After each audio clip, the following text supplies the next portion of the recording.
Welcome back to Unapologetically Crunchy.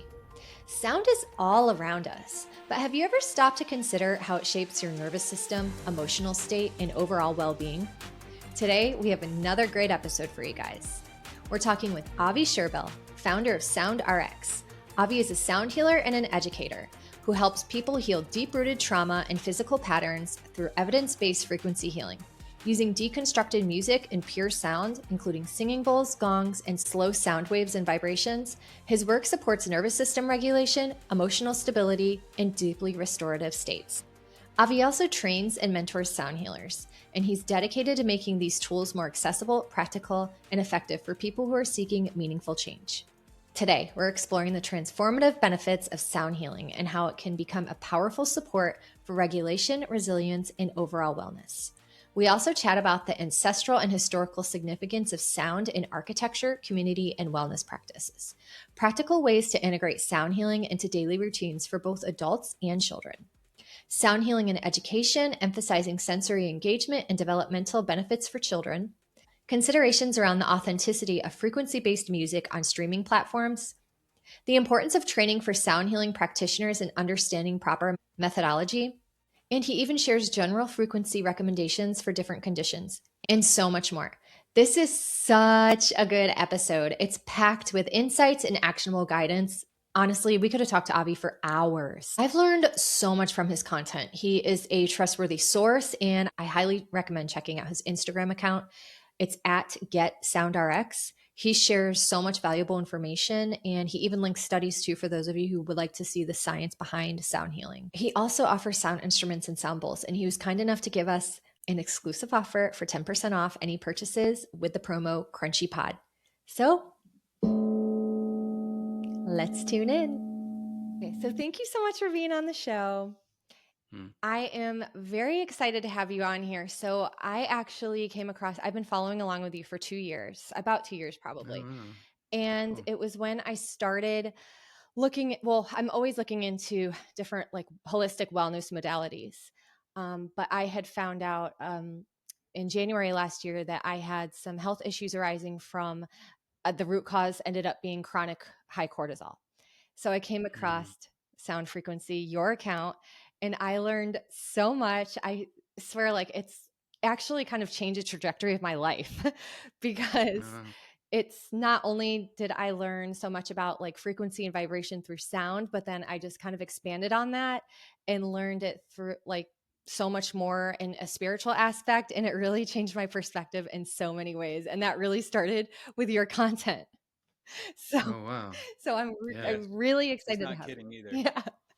Yeah, she's not kidding. She's been following you for a long time myself as well, and just love everything you're doing there. And it really pushed us into a lot of different research that we've been doing lately. Yeah, I love that. I love that. Yeah. Yeah, my hope is that when people engage with our account or our stuff, that it kind of turns some like light bulbs on, because sadly a lot of that information is not out there in the way that it could be and should be. So hoping to be a drop in the bucket. Yeah. Yeah. I wanted to make sure I told you that because, you know, sometimes when we're going on and we're making content and it's just like you want people to be impacted by it. So I'm like, I need to make sure I tell him that it has really impacted me in a good way. And that's why we wanted to share some of this information on the podcast. And I was like, obviously, I'm going to reach out to Avi and see if he can come on because that's who taught me about this. And can I ask you, how is the cortisol now? I'm definitely getting a lot better. So, and also I think it's kind of funny with, not funny, but funny because it's so different in your 20s. We're in our early 40s now, and Carl and I date nights are like sound baths now. Yeah. Yeah, I'm with you. It was actually just my 40th birthday and my wife got us a private sound bath. So, I think it's a little bit different than going out in your 20s for sure. Totally. Oh yeah. And so you actually got into sound because you've always been drawn to music. You were in band, you were in music production, and that's kind of how you kind of geared towards medicine through some of your experience. I know you went through like a dark night of the soul, is it called, right? Yes. So forever, music has always been a part of my life ever since I was really young and creating songs and things like that. And yeah, on the surface, things looked okay, but there's a lot of chaos in the home and things going on. And so music always became the thing that I turned to, whether I was actually creating it or I don't know what your experience was like as a teenager, but church for me was just like sitting in a car listening to music, and driving. And so like things like that really were kind of the space where I really found myself. And so it just kind of became something that I was more and more interested in and was in bands and moved around a bit doing that. I went to Colorado and was in a band and with somebody for a long time and then started working in production, and that's kind of what brought me to LA. And we're working on commercials and different things with production and underneath some shows. And so I was always in that space, and I even went to school for composition, but nowhere in the schooling or in the environments that I was in did anybody speak about sound as medicine.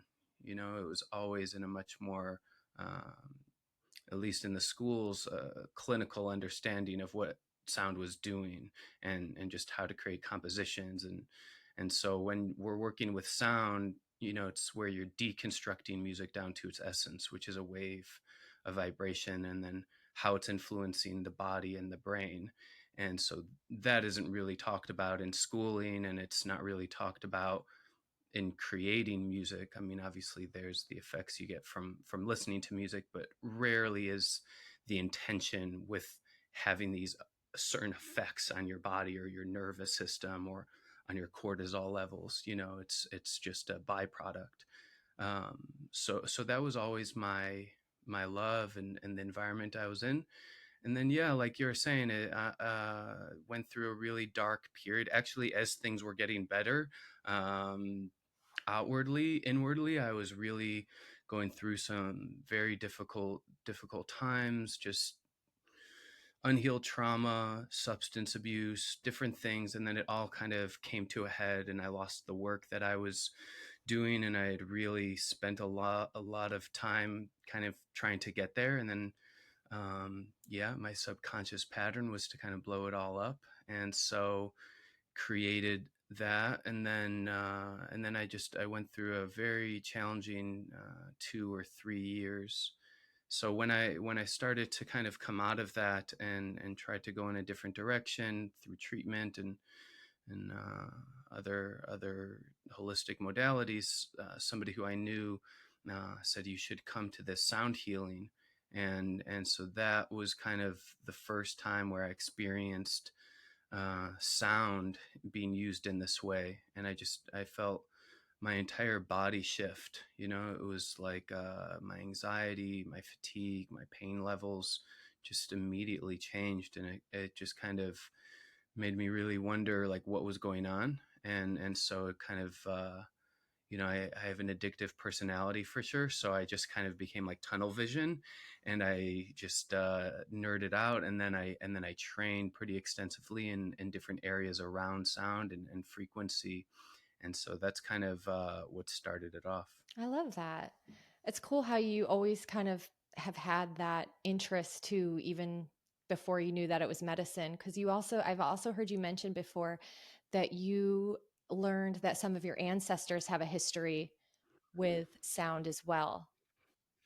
Yeah, I mean, you can go. I could go really far back, but my grandfather even, worked in the record industry, and I have a picture with him and like Ray Charles and his manager and things like that. And so, I mean, there's that. But if I go much much farther back, in the temples in Jerusalem, so I'm Jewish. I come from this tribe of Levites, and the Levites in the temple in Jerusalem played the instruments. So they would be arranged playing trumpets, horns, certain instruments at certain times of the year. And so that is kind of, if you go like ancestral background, that is kind of the story there. So I mean, I think it's just like encoded in my DNA in a Yeah, certain way. that's Yeah. wild. Yeah, yeah. And I never pieced that together when I was younger. I knew that kind of on the periphery, like I understood it kind of in a vague way, and then I got actually really into similar to a lot of ancient structures. They really used certain harmonious ratios to build the temples. I mean, this is true of Notre Dame and the Parthenon and pyramids. You know, they used golden ratio based dimensions to create a lot of their structures so that the room or the walls, the space would reverberate and resonate at certain frequencies. And so that's kind of what initially sparked my interest. And then I was looking into the Levites and I was like, oh, I'm a Levite. And so then I just kind of put two and two together. And you can look online, there's amazing pictures of, if you just Google Levites in the temple in Jerusalem, and you'll see they're arranged playing certain instruments. And so yeah, that's kind of my own background if we're going thousands of years back. That's awesome. But it's also really interesting too because I've read a lot of things where that was the whole point of bells and things like that Mm, in mm. history. And then there's all the theories on why they are not here anymore, really. Yeah, yeah, I think yeah. that was the one that I brought up to you, right? Because that's Mm, I like to watch a lot of documentaries and read about ancient cultures and totally. ancient aliens and all that good stuff, Mhm. right? But you always there's common themes, and you always see something around sound and energy and everything else. And as you look into some of the other figures in that space, Tesla and others, it becomes something hard to ignore, right? I think I always thought, oh, music makes me feel happy, or music can make me feel mad, whatever it is. But if music has or sound has that type of impact on my mood, could it be more impactful to my actual body and mind? And then tying that up with what I learned about the ancient cultures says to me, like, hey, sound has the ability to really heal your body. And Mhm. so I love that. Yeah. And if you look at a lot of these people throughout history, like Tesla, uh, like Royal Rife, a lot of these people came out with these very innovative technologies using sound, using frequency, and then they got their careers ruined and they got really torn apart. I mean, Tesla died penniless, after Right. coming up with so many brilliant inventions. I mean, he could have transformed the way we use energy. We wouldn't probably be paying energy bills. Yep. And so there's a lot of these people throughout history, and then the powers, whether it's pharmaceutical, whether it's the medical industry, whether it's governments, kind of squash it. And so um, yeah, and then I think in terms of sound, I mean, there's endless stories there, but I definitely think in terms of bells, I mean, you could look to Europe, you could look to Asia, you could look to South America. I mean, even when we were just in Portugal, there's bells everywhere. I mean, they're not always being sounded, but any cathedral, I mean, if you go a little farther back, has a bell Hmm.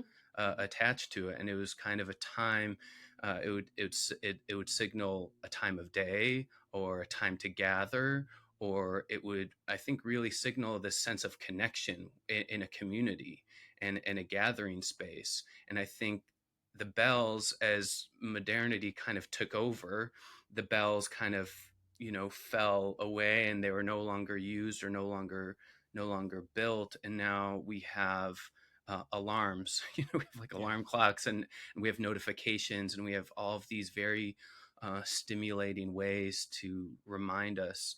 But the bell is just, it's so powerful. And when you see how bells were used in combination with prayer, I mean, there's amazing ideas, especially with like the prayer is creating the intention, and then the frequency of the bell lifts it into the atmosphere. Hmm. And so this is something that is true even now with how we use frequency. You create the intention, whatever your intention is, and then you allow the frequency to create that momentum internally, externally. So, and a teacher of mine would say how the bell got turned upside down, and now we use bowls. Like the bell became the bowl, and now we use bowls instead of how they once used bells. But yeah, if you've ever seen the pictures with bells, I mean, they were everywhere, and Yeah. it's just yeah, I it's know. amazing what happened. I know. I wish they were still here. I do Yeah, too. Right. yeah, And yeah. some of that old architecture built to reverberate and produce that sound, it's gone. All the nice detail, the intricacies, it's all gone. Yeah, I mean, we were just in Europe and you walk around and it's not just that, oh, it's beautiful architecture. It's like you're stepping into the space of harmony. It's like a visual sense of harmony. And then the sound was also giving this sense of harmony sonically. And so there was all of these signals of harmony. It was like safety, harmony as you're kind of walking. And then, of course, whatever you're experiencing externally is being replicated internally. Hmm. And so now we've lost that in our architecture. Everything is very bleak or very simple, and it's very square and angular and ugly. Gray I and mean, I white think and yeah, I mean, Exactly. just yeah, homes themselves, they're just white all the time. It's just plain white like every time. So we've lost color, we've lost the sacredness in the architecture. And I think the sound is the same thing, where now a lot of times, like when people are interested in working with sound, they'll say, I don't have a background in music, and or I don't know how to sing, because we've all been conditioned to this idea that I have to be talented in order to use it, or I have to have this ability playing piano in order to experience it. hmm. And I think this is what's happened in many different ways. We're actually coming up with a post soon around how when in America, when there was slavery, they actually banned the slaves from using drums and from using instruments, because again, it was used to gather and to resonate and to reverberate the collective. And Right. so, we don't want that, and so you remove that from the group, or from, I mean, the slaves in this case. That's wild. I'm so Yeah. happy that this is starting to become like more talked about now, and people are learning more just to kind of bring it back. Mm-hmm. Yeah, Yeah. same. We've become out of tune with our own bodies at this point. Totally, and everybody understands it intuitively, because sound is like the most vital part of life. I mean, everybody loves it. It's just inherent, because I mean, if you were to just take music, everybody would say, "I love music." It's like the most one of the most important parts of life, and so you can say so many things with sound that you can't with words. Yeah. Sound expresses so much that language can't. And so that sound and music kind of became backgrounded, where it's just, it's something behind a show, or it's something that you play in the background while you're driving, or while you're doing something, or to me is just kind of uh, this arc of how sound has traveled throughout history, and where it's at now. And I mean, not to keep going, but like I just also I watched this documentary on Diddy, and seeing how the industry that is music has become so corrupted and so Yeah. demonic in so many ways. I mean, there's really like no other word for what that was. And then you're getting children listening to it with the ears, and then the sounds are going from the ears to the auditory cortex, to the brain, to the emotional centers, to the memory centers, and it creates a certain feeling in the culture. You Yeah. see the way kids especially absorb it. And so yeah, I mean, imagine if we were to kind of move sound into relevance and the importance that I think it should be. I think we would have a totally different culture. I do too. Cause yeah, so that's the thing too with the frequency with music. It used to be mostly tuned to what is it? I forgot. It's not 432. 432 and now it's to 440, right? Hmm. So yeah, I don't know why that would have gotten changed because 432 is a healing frequency, right? So there, Yeah, I have some trouble with that idea. I mean, I agree with you. 432 is definitely a healing frequency. 440 has also been shown to have benefits. And so, I do like to push back a little on that idea, Yeah. because there was a lot of different tunings used throughout history. It wasn't just 432. There was, many different tunings that were going on, and then they became standardized so that, concert halls and orchestras could all play alongside one another. But I definitely believe the spiritual component has been lifted and taken out of music. I mean, even when you look at classical composers, Bach in particular, I mean, these were deeply spiritual people who had very difficult lives, and turned to music as this sacred act of devotion. It wasn't like, I'm going to be on the billboards and like see how amazing I am. I mean, obviously there Right. was that also, but Yeah, I love that though. I never really thought about it in that way, but it's so true. So yeah. Yeah, and when you look also at the structure of a lot of classical pieces, there's such greater complexity in how it was made. And now there's such a simple nature to how music is formed. Obviously, the digital component true. enhances it, but when you just like break it down, it's very simple. It's very plain. Like you can even see there's people online on YouTube where they show you how the same four chords are used in the Coldplay song and the Katy Perry song, and I've like seen they that. just, yeah, yeah, yeah. Mhm. So they just transfer over the same chords, the same ideas, the same buildups, and it's like a plug and play that they use. And so a lot of the complexity is gone the same way. The arc in architecture, it's kind of disappeared in the music as well. It's wild. Hmm. So for listeners that are new to sound healing, how would you explain what frequency actually is and why it matters for our bodies? In Hmm. particular, the brain and the nervous system. Hmm. Yeah, so sound, in order for you to experience sound, you need it to travel through something like an instrument, or maybe a device. And so you're taking energy that's existing everywhere, and then you're making it palpable where you perceive it, where you experience it.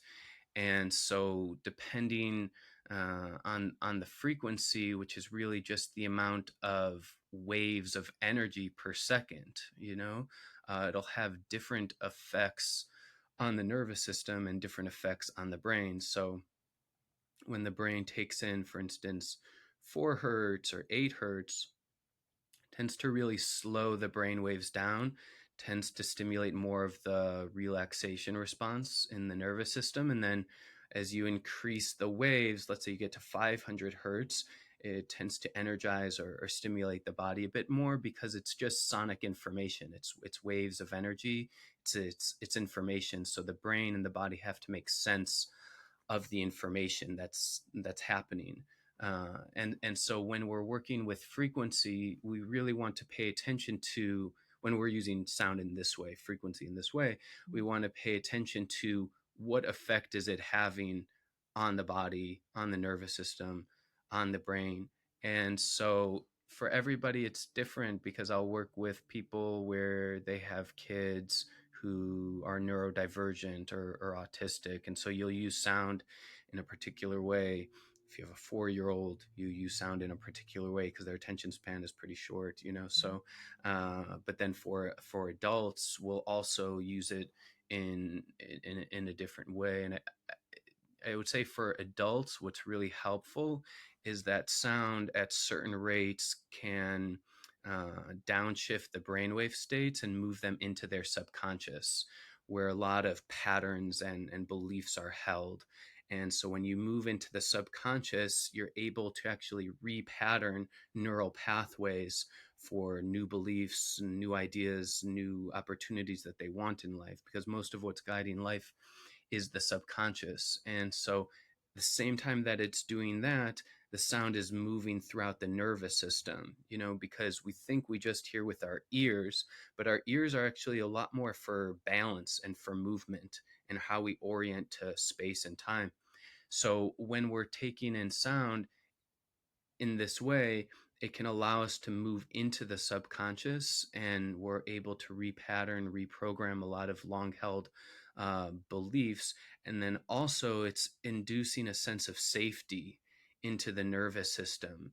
And most people, especially in this age that we are in, this age of overwhelm, and we're inundated with so much information, Mhm. you know, people are in a survival response just from life itself. And kind of like you were saying earlier, it's like, and I experienced it with myself, you don't even realize you're stressed until something's going on, until it's kind of, like the light is blinking on in the car and you're like, Right. oh, I have an issue, there's something going on. Because the nervous system in particular, and that was like one of the really important areas in studying for me, is the nervous system and its relationship to the sound, because sound can stimulate this relaxation and cause an opening throughout the nervous system, where the nervous system tends to hold on and it tends to create a lot of pressure. But then the nervous system just adapts to this new way of being. So I'm stressed, but now my baseline changes. And so I'm just a little stressed and I'm operating up here. Mhm. And then you continue to operate up here until, oh, wow, I have this autoimmune issue, or oh wow, I have high cortisol levels, or oh wow, I'm like experiencing fatigue and burnout, like I can't even get out of bed and function in the way that I used to, which is like, things that I hear all the time. So sound can be this beautiful way of working with a lot of these issues without words, without language, and it's very passive. You're just receiving it, and then it's moving through almost like an adaptogen, and kind of reorganizing, restructuring areas of the nervous system that are going to be different for each person. You just answered a lot of questions I was going to ask you, but Okay. you're absolutely right. Like, we operate at such a high level of stress just on a daily basis, and it's almost has become like a badge of honor. I can operate in a high stress situation or in a high stress environment, and I think that's just, I mean, that's bull, right? We got Mm, to take better care of ourselves and lower that baseline so that we're not just reacting whenever the light starts blinking. mm-hmm. But yeah, I think sound as medicine is great. But I want to ask you, bear with me on this question. So, somebody Okay. who is high cortisol, high stress, anxiety, hasn't found any support or wants to get away from pharmaceuticals or something like that, and want to try sound.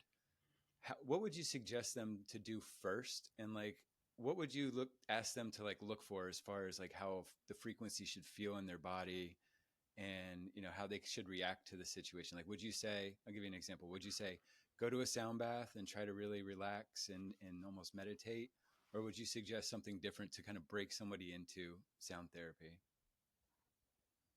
Good question. I mean, sure, everybody's different, right? But Yeah, and it is hard in that way, because I guess a sound bath would be one of those things that's kind of like a one size fits all, so it's like a nice general approach where it's like, go take a sound bath. And it's, if the practitioner is good, it should be pleasing and relaxing, and perhaps even deeper, open things up in a way that they hadn't been able to before. So there's that. But I always feel like taking things little by little. Oftentimes people try to counter the issue that was going on with the same approach that got them there. So Mhm. it's like, I'm rushing and I'm doing all of the things. So now I'm dealing with these issues, but let me try to do all of the things, to figure out what's been happening. Yeah. I went Yeah. through that. It's all of us. Ye- Yeah. And so you could see, and it's one of those things that I think sometimes, and I've, met with functional medicine doctors and things like that. And sometimes they're looking at things and they're finding things, but that doesn't mean that it's the root cause. And Right. that's one of those things that creates this kind of loop, because they'll say mold, parasite, and there's these things that are there, but they're also there for a lot of other people that aren't experiencing those same issues. So I Right. feel like usually underneath a lot of these things is chronic stress. Yeah. Yeah, I would say for adults in this time period that we are in, without generalizing, I think a lot of people are dealing with chronic stress, and oftentimes there could be of course, these traumatic events. They get into a bad car accident. They had, you know, been abused, those sort of things. A lot of people just have chronic low level stressors that are existing throughout the day that just sort of compound, and then they haven't had an ability to break from that.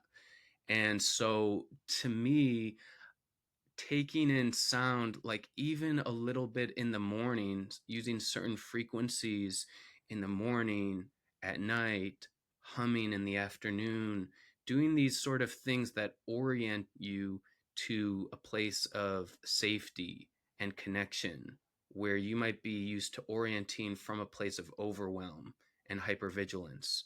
So any activity, any sound that is going to kind of induce that state, to me, is going to be helpful. So I feel like there's the sound bath you could do on a weekend, and then there's also the more targeted approach of using certain sounds in the morning, certain sounds in the afternoon, certain sounds at night, because sound at a sound bath most likely will induce alpha and theta brainwave activity, which is really powerful for, again, working with the subconscious. But you don't want to be listening to theta, let's say, binaural beats in the middle of the day, because they found too much theta brainwave activity in the frontal lobes in particular can be associated with ADD and ADHD. Mm. So it actually creates like an inability to focus during the day. So you don't want to just kind of go into that almost like dissociative state Yeah. in the middle of the day. But there are certain sounds that can be energizing, but from a place of connection where you're not, Yeah. jittery. So something I was even talking about with somebody I was working with, um, they're like a high performance athlete, and we are talking about the music that they listen to. They listen to just very intense music and a high BPM. And I was saying, like, seeing how it would feel to even cut down that BPM, which is like the beats per minute, how quick the music is, by Mm. half. Like, instead of working with music that's at 100, 120 BPM, see how your body moves at 60 BPM. Because I'm sure you'll still get all of the movement done, but you'll be so much more in your body, and it won't be the sort of Right. feeling. And so, everything depends. I'm probably not giving a great answer here, but it depends on the time of day, what's going on, and how you want to be in that moment. Yeah, no, that's a great answer. It's just basically just like easing in, like baby steps, and just being Hmm. aware of what time it is, because that makes complete sense. It's like you don't want to drink coffee at 2 or after Yeah, 2. yeah. Right. It's That's a kind of great like point. that. Yeah, yeah, yeah, yeah, yeah, yeah. And dive into it with intention A as well. hundred. Right. And slow and steady, but intentionally, and then you'll find the result. Yeah. Yeah, there's that great book by Dr. Bruce Lipton, the what was it, Biology of Belief, I think. But he talks about in there, like, how much benefit placebo effect has on people, and placebo is the intention, it is the belief, Hmm. Yeah. and so if you go into something with that belief, it kind of creates itself, and then the sound is almost like that added movement into that belief, into that Right. pattern. And so I think, yeah, 10 minutes in the morning of grounding yourself, taking in sunlight, listening to certain things, and then choosing mindfully, like, what sonic environment am I exposing myself to, and finding that kind of like energizing but not overstimulating sound. And then in the evening, kind of similar, like winding down with that, and that's amazing. And then obviously, if you want to use instruments like tuning forks or bowls that maybe somebody has available to them, are great. But you can also do internal sounds like a physiological sigh, humming, certain just tones create a lot of these effects as well. Right. Yeah. Yeah, I've always liked the idea of humming and trying to do that throughout the day. I don't do it as much as I should, but I think Mm. it's a great idea. And if for nothing else, it kind of stops you from overthinking too. Oh, It yeah. just sort of calms you down in that regard.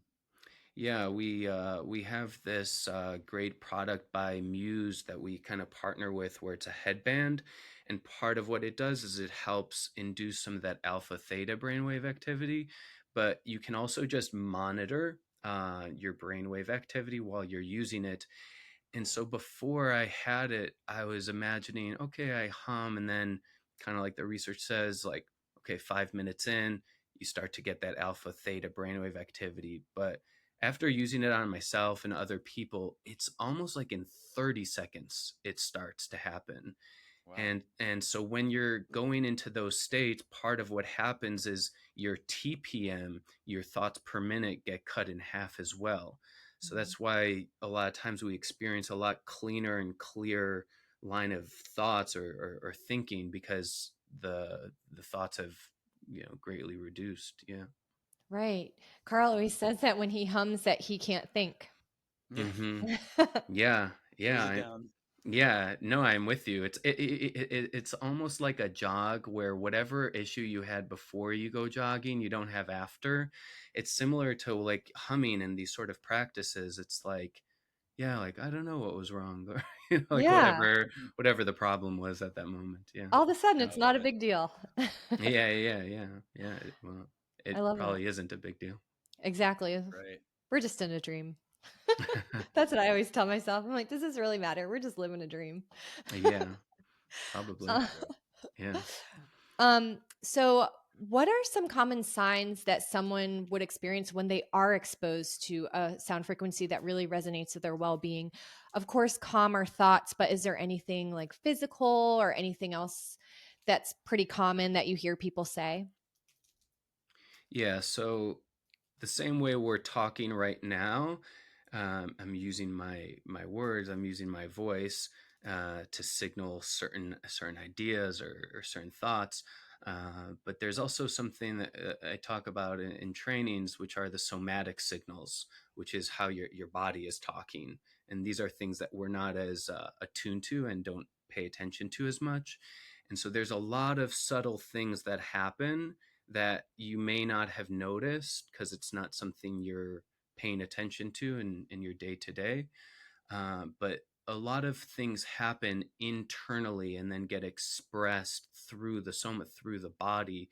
So, I mean, a very common thing that I hear, especially when I apply, let's say, bowls on the body and you see it, is the diaphragm opens up a lot. And the diaphragm tends to contract from stress, from tension. And so the diaphragm tends to kind of be in the state of tightness. And so I'll notice just from, I'll place the bowl and then I lift the bowl, and then the breathing goes like a much deeper breath. And Hmm. sometimes beforehand, their breathing is occurring in the chest. There's, it's like usually like a sign that they're holding on, they're still bracing in some way. And Yeah. so you'll see the breathing start to change, the body temperature will change sometimes, where it sometimes gets much warmer, sometimes much colder, because sometimes when there's a big shift into like a deep parasympathetic state, there's a temperature change in the body as well. So the body, just how cool or how warm it is, the way the breathing is. And then I also find there's sometimes these releases, sometimes big, sometimes small, sometimes there's twitching, like Hmm. nervous energy being released, like involuntary spasms, or movements that occur. Because sometimes I see like people's legs kind of move, or Yeah. and afterwards they're like, oh, I didn't even notice that, or sense that that was happening. And then you'll see kind of the muscles and the face relax, and so you'll see there's just kind of this opening, and there's this like releasing effect. And so all of these small signals that are happening, it's actually it's like teaching the body how to be with itself. And the difficulty after that is we tend to then go back into our old patterns. Right. Like we'll walk in a certain way, our posture, our breathing kind of like reverts back to that old pattern. And so this is where repeated exposure, and to me, I think like daily small practices really help, because it helps teach your body, almost like a physical therapist, it teaches your body how to kind of move in time and space. And so if your body's really used to rushing and to kind of like contracting And like they talk about like tech neck, where you kind of like hunch over a lot. Yep. And so it's like bringing the posture back and kind of moving in an aligned and kind of like really clean way. All of these things are signaling you're in that slow down state of connection. And so, there's things that happen in the moment, but then also after as well. Like I was saying, I struggled with addiction for years, and something when I was in my addiction, my mom would always try to correct is I was always hunched over, which is usually like a posture of shame. And so I was kind of hunched over, and my mom would always tell me to like correct my posture. Yeah. Then when I got sober, but even more so when I really changed how my nervous system was interpreting reality, just as a byproduct, my posture became so much straighter. My breathing changed, because I was in the world. I was Yeah. because when the parasympathetic state gets turned on, our ability to engage socially and connect with others also gets turned on. So I wasn't turning away. I wasn't like crouched down like I was ashamed of myself, but I was actually open and I was present in the world. So there's a lot of small, subtle things that happen in sessions and out of sessions. And sometimes I think people get, especially facilitators, they get attracted to these big releases. Yeah. Like I want to see this big change, or like we're going to work for 2 weeks and everything is going to change. You see it a lot online. It's like after working with me for 2 weeks, this person's whole Yeah. reality changed and Yeah. da da da da da. But there's obviously like that dopamine hit from seeing, and then you're like, oh, I got to work with that guy. But there's a lot of beauty in the small subtle shifts that happen throughout the day, and just how we're orienting to life that aren't as easily shown or proven on a Instagram reel. But to me, when all of those things change, you change, the way you parent changes, uh just the entire world changes because what's happening internally has shifted. Absolutely. I couldn't agree more too with the small, subtle shifts because you're right. Like a lot of people think like it's just going to happen like that because that's kind of the world that we live in right now is instant gratification.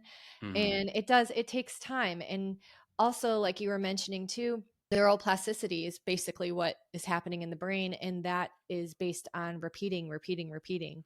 So Mm-hmm. it makes total sense. I have the same thing that you were mentioning with my breathing. I was actually just Mm-hmm. doing that this morning. My breathing shifts massively when I start to get into that state. And also, I yawn a lot. Mm-hmm. Well, yawning's great. I Yeah. mean, for the most part, unless you're yawning too much, I guess that could also be a signal of something. Yeah. But yawning's usually a sign that the nervous system is resetting, or there's been like a deep release. And so oftentimes it's like there's a lot of pressure mounting, and then you're it kind of like the nervous system wants to reset. I mean, you see dogs do this too after they get up. It's like they'll get up and then they'll yawn. And so I Yeah. think yawning's great. I love to see after like sound healing sessions, people just like yawn a lot, which is great. It totally Yeah. is. Yeah. So, for somebody who hasn't been to a sound bath before, can you walk us through what that experience is like? Yeah. So a sound bath in just kind of a general way is where a person's going to take in sound that's usually coming from crystal bowls or Himalayan bowls. Sometimes there's a gong, sometimes there is a chime, there are chimes, but the person is coming in, they're laying down, and then the facilitator is usually moving them through opening practices that kind of allow the body to slow down a bit, almost like primes the body, gets the body ready to receive the sound.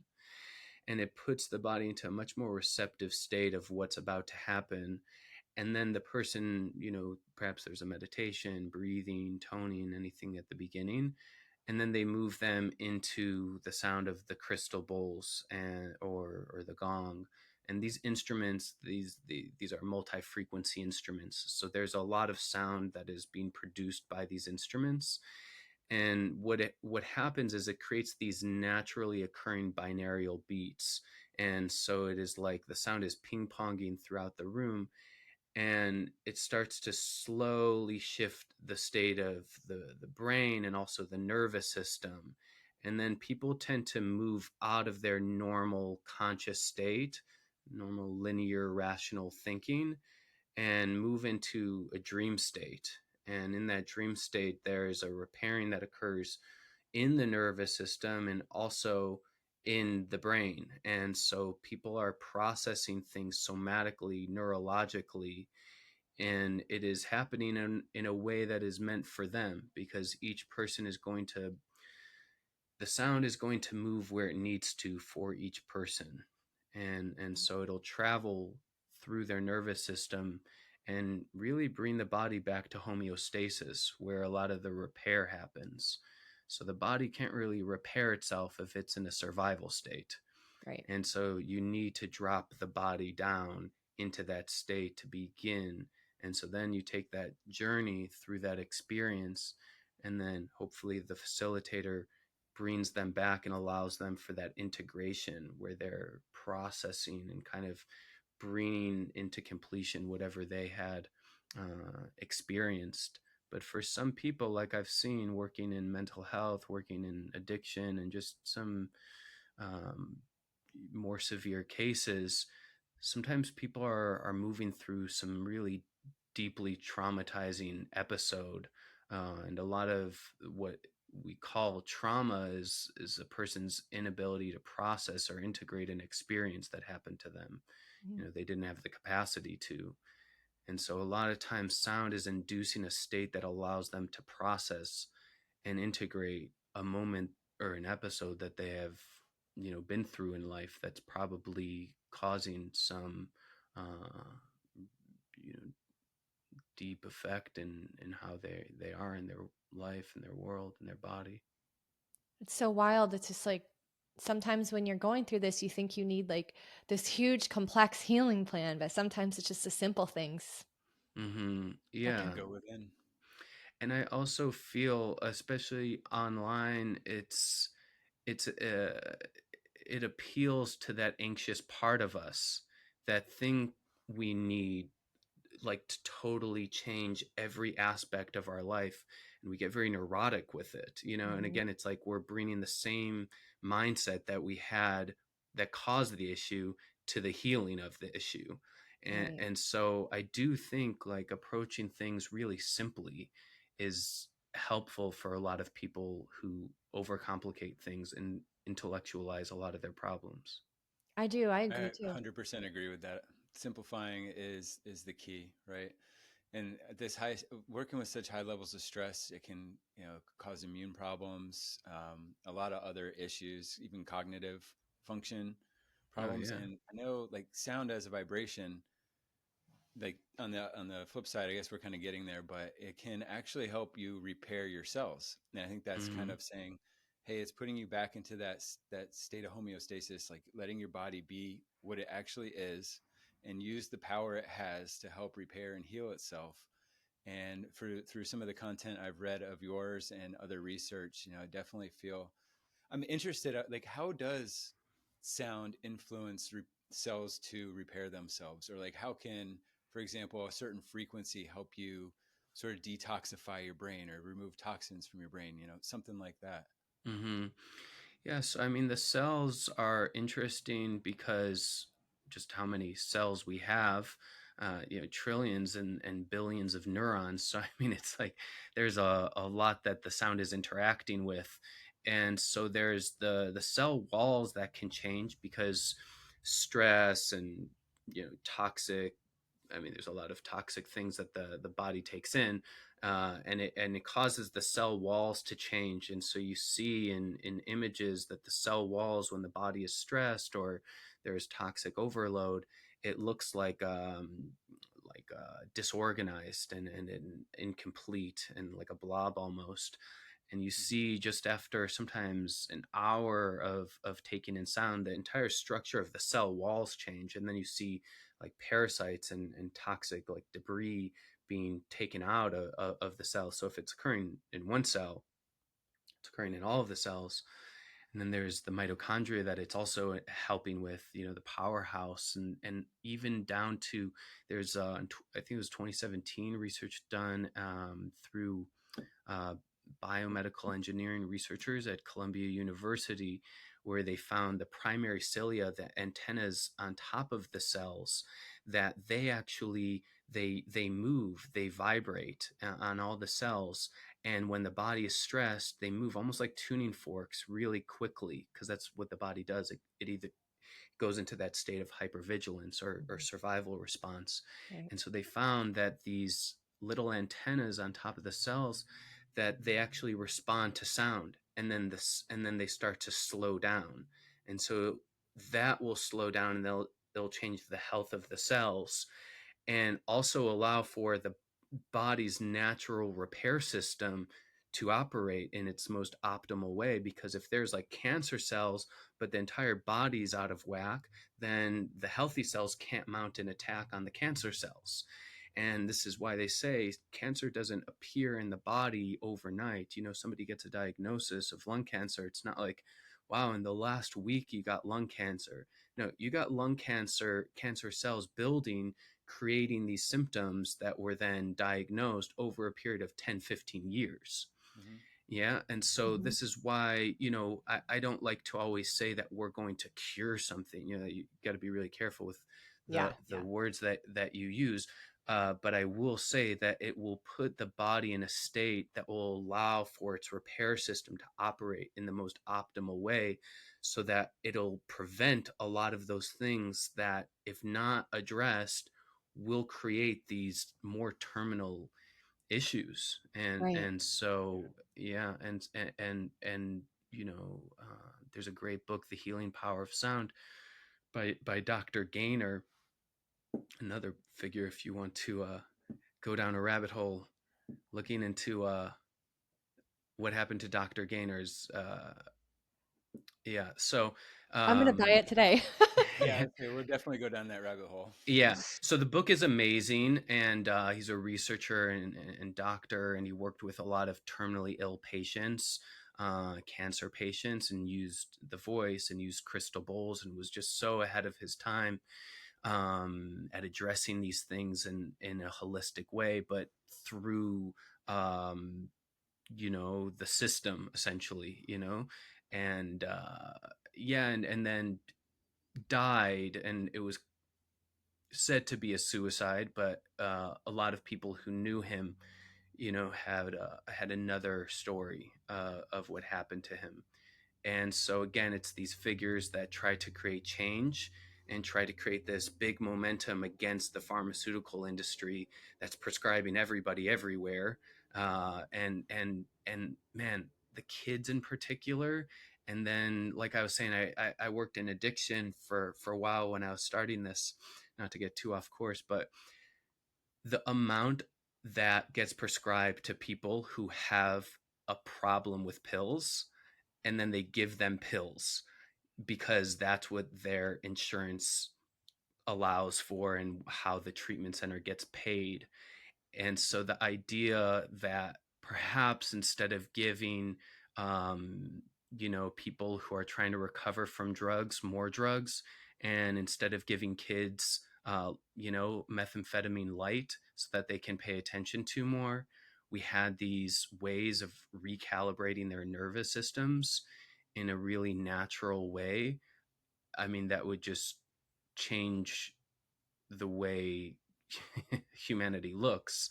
and so, Absolutely. and so I think this doctor was on the forefront of a lot of that. And when you see videos, this is a man who was inspired and filled with life and joy, and then to all of a sudden have committed suicide is insane. And so he's just a great person, and somebody who my teacher worked under. So he's just I always recommend that book, The Healing Power of Sound, as a great resource, and very, very easy to read as well. Oh, that's so great to know. I was actually going to ask you about resources, so that's awesome. Mm, And yeah, I'm going to get that because that is right up my alley. It sounds very interesting. yeah, it's a great book. Yeah. I do have a question. So Carl and I talked about this actually a couple months ago. I think you posted on your Instagram how everyone has kind of their own natural tempo, sort of like frequency that you really kind of resonate the best with. So Yeah, I was I've just Yeah. been waiting wondering, for today to ask, how do we figure that out? yeah. Yeah, so there's a way of measuring that where it is either through walking or through tapping, and then you divide that and you turn that into a BPM to find what is the music that you should be listening to, because oftentimes, again, it's one of those things where we don't always think of the music or the sound that I'm listening to as really influencing how I am or how I'm operating. But it's amazing. Like there's the BPM, and then there's also a way of looking at sound in terms of elements. And so sometimes we need more earth elements in what we're listening to, or sometimes we need more of like a watery element. So if you ever like listen to music that's created, let's say on a beach in Hawaii or beach in California, it has a very certain rhythm. It has a very certain pulse to it. It feels watery, Mhm. when you listen to like quote unquote beach music, or like that Yeah. that sort of vibe. Yeah. And so sometimes when somebody is like very fiery, or they've got a lot of energy and they're like a goer and a doer and a pusher, they have a lot of fire in them, so they actually need more of a water element in their music, in the same way that somebody could be very ethereal and kind of like up in the clouds, and sometimes they need like much more earth music, much more grounding music. So there's that. But then in terms of the finding your body's natural tempo, yeah, it's just a practice where you tap, and then you divide it, or you could do it through walking, and then you convert that into BPMs. And then, I mean, the probably easiest way is just look up that BPM in Spotify, just Yeah. using a resource everybody has, and you'll find, hopefully, that is something that really sets the tone or the rhythm, because I think a lot of people listen to music that hypes themselves up a little too much. Yeah. uh, but I mean, people could also listen to music that probably hypes themselves down too much, and it's like a little too mellow. And so there's kind of like finding music that's at your body's natural tempo that can really um, you know be a game changer. We're working on something in relation to like food with this as well, because something you see a lot of in restaurants is there's certain music that gets played in restaurants that tends to move people more into that sympathetic charge. And so it's kind of like intense, but you're eating and you want your body more in a rest state to digest the food. And so there's also like a really conscious way of using sound and music in those settings as well. Like the right music for when you're eating, even, I find is really helpful. You know? Wow. Yeah. Yeah. All right. So, Marguerite, we're going to try this. We're going That's to figure yeah. this out. Yeah. That's also Yeah. fascinating. I never thought about that while you're eating and things. That makes so much Hmm. sense. It's really interesting too because I went to somebody who did acutonics on me, and Mm-hmm. she told me I need more like earth elements. So it's Um, interesting that you say that. yeah. If you listen to music through that lens, it really kind of opens things up, because you'll feel certain music has a really fiery element to it, and kind of like makes you move and go. I mean, just like off the cuff, I'm thinking of like ACDC, something like that is kind of going to push you. But then there's that sort of like, yeah, music I find from Hawaii has a really like watery element to it, and things like that. Even like Jack Johnson, if you remember him, like that kind of like, I don't know, it's like a very mellowy kind of water like element. And then there's some people where it's like very grounded, very earthy. And so I think finding that, but also using certain BPMs, to me, like a gold standard of BPMs is 60 BPM it's what a lot of Baroque music, which is like a period of classical music, is put at, and it tends to be in rhythm with our heart, and rhythm with our body and how it kind of wants to move. And so, because sometimes people want or reach out to me with like certain issues, and I oftentimes will recommend listening to like 60 like you can literally look up on Spotify music at 60 BPM. And it's also used a lot in high stress clinics as well. Like they'll use music that's set at 60 BPM. So I think you could use the practice that I you were mentioning that's on my Instagram, uh, and see how it feels. Like, oh, when I listen to 70 BPM, how am I feeling? And then when I Yeah. bring it down, and then when I listen to like this type of music when I'm eating, I love listening to music when I'm eating personally, and I find like certain types of jazz, just like I like are like best for me. There's a story of this amazing composer, Ryuichi Sakamoto, where anytime he would go into a restaurant, he would bring the music to play when he was eating because he didn't want to listen to the music that was, Wow. Yeah. in the restaurant. So I think, not to be like that intense about it, but, you know. I love it. What do you Mhm. think about heavy metal, Uh-huh. I mean, Carl? yeah, my feeling is every music matches the frequency that somebody needs in a particular moment, right?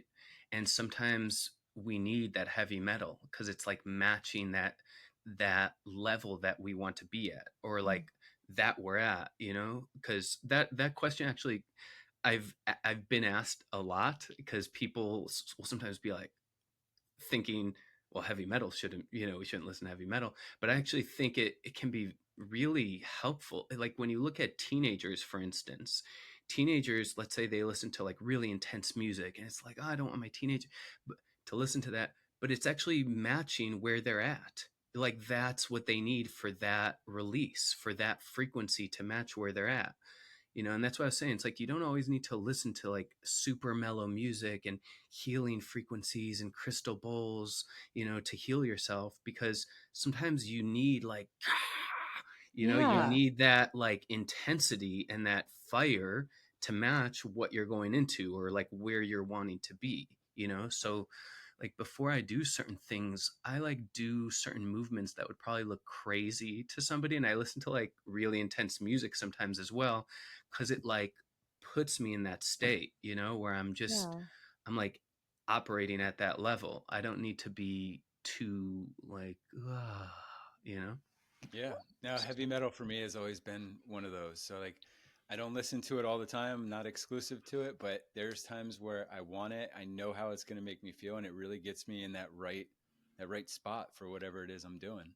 And when do you listen to it? Like when do you feel like, I need, yeah, I don't know what you're listening to, Pantera, Metallica, or it's like something. No, it's a great question. No, some of it's some pretty good scream music, right? A Oh Falling lot in of yeah, reverse. heavy bass and fast guitars. But yeah. anytime I'm going, like, if I'm getting ready to do some yard work or something like that I really love gets me it. going. Or even though if I'm getting ready to go into a big meeting, it helps me. It like just gets me to whatever calmness or whatever state I need to be in where I can be my best in that situation. So I do like to throw it on before meetings or other events like that. Yeah. No, Yeah. I'm right with you. The first music that really like lit me up was punk music, and was going Yeah. to punk shows.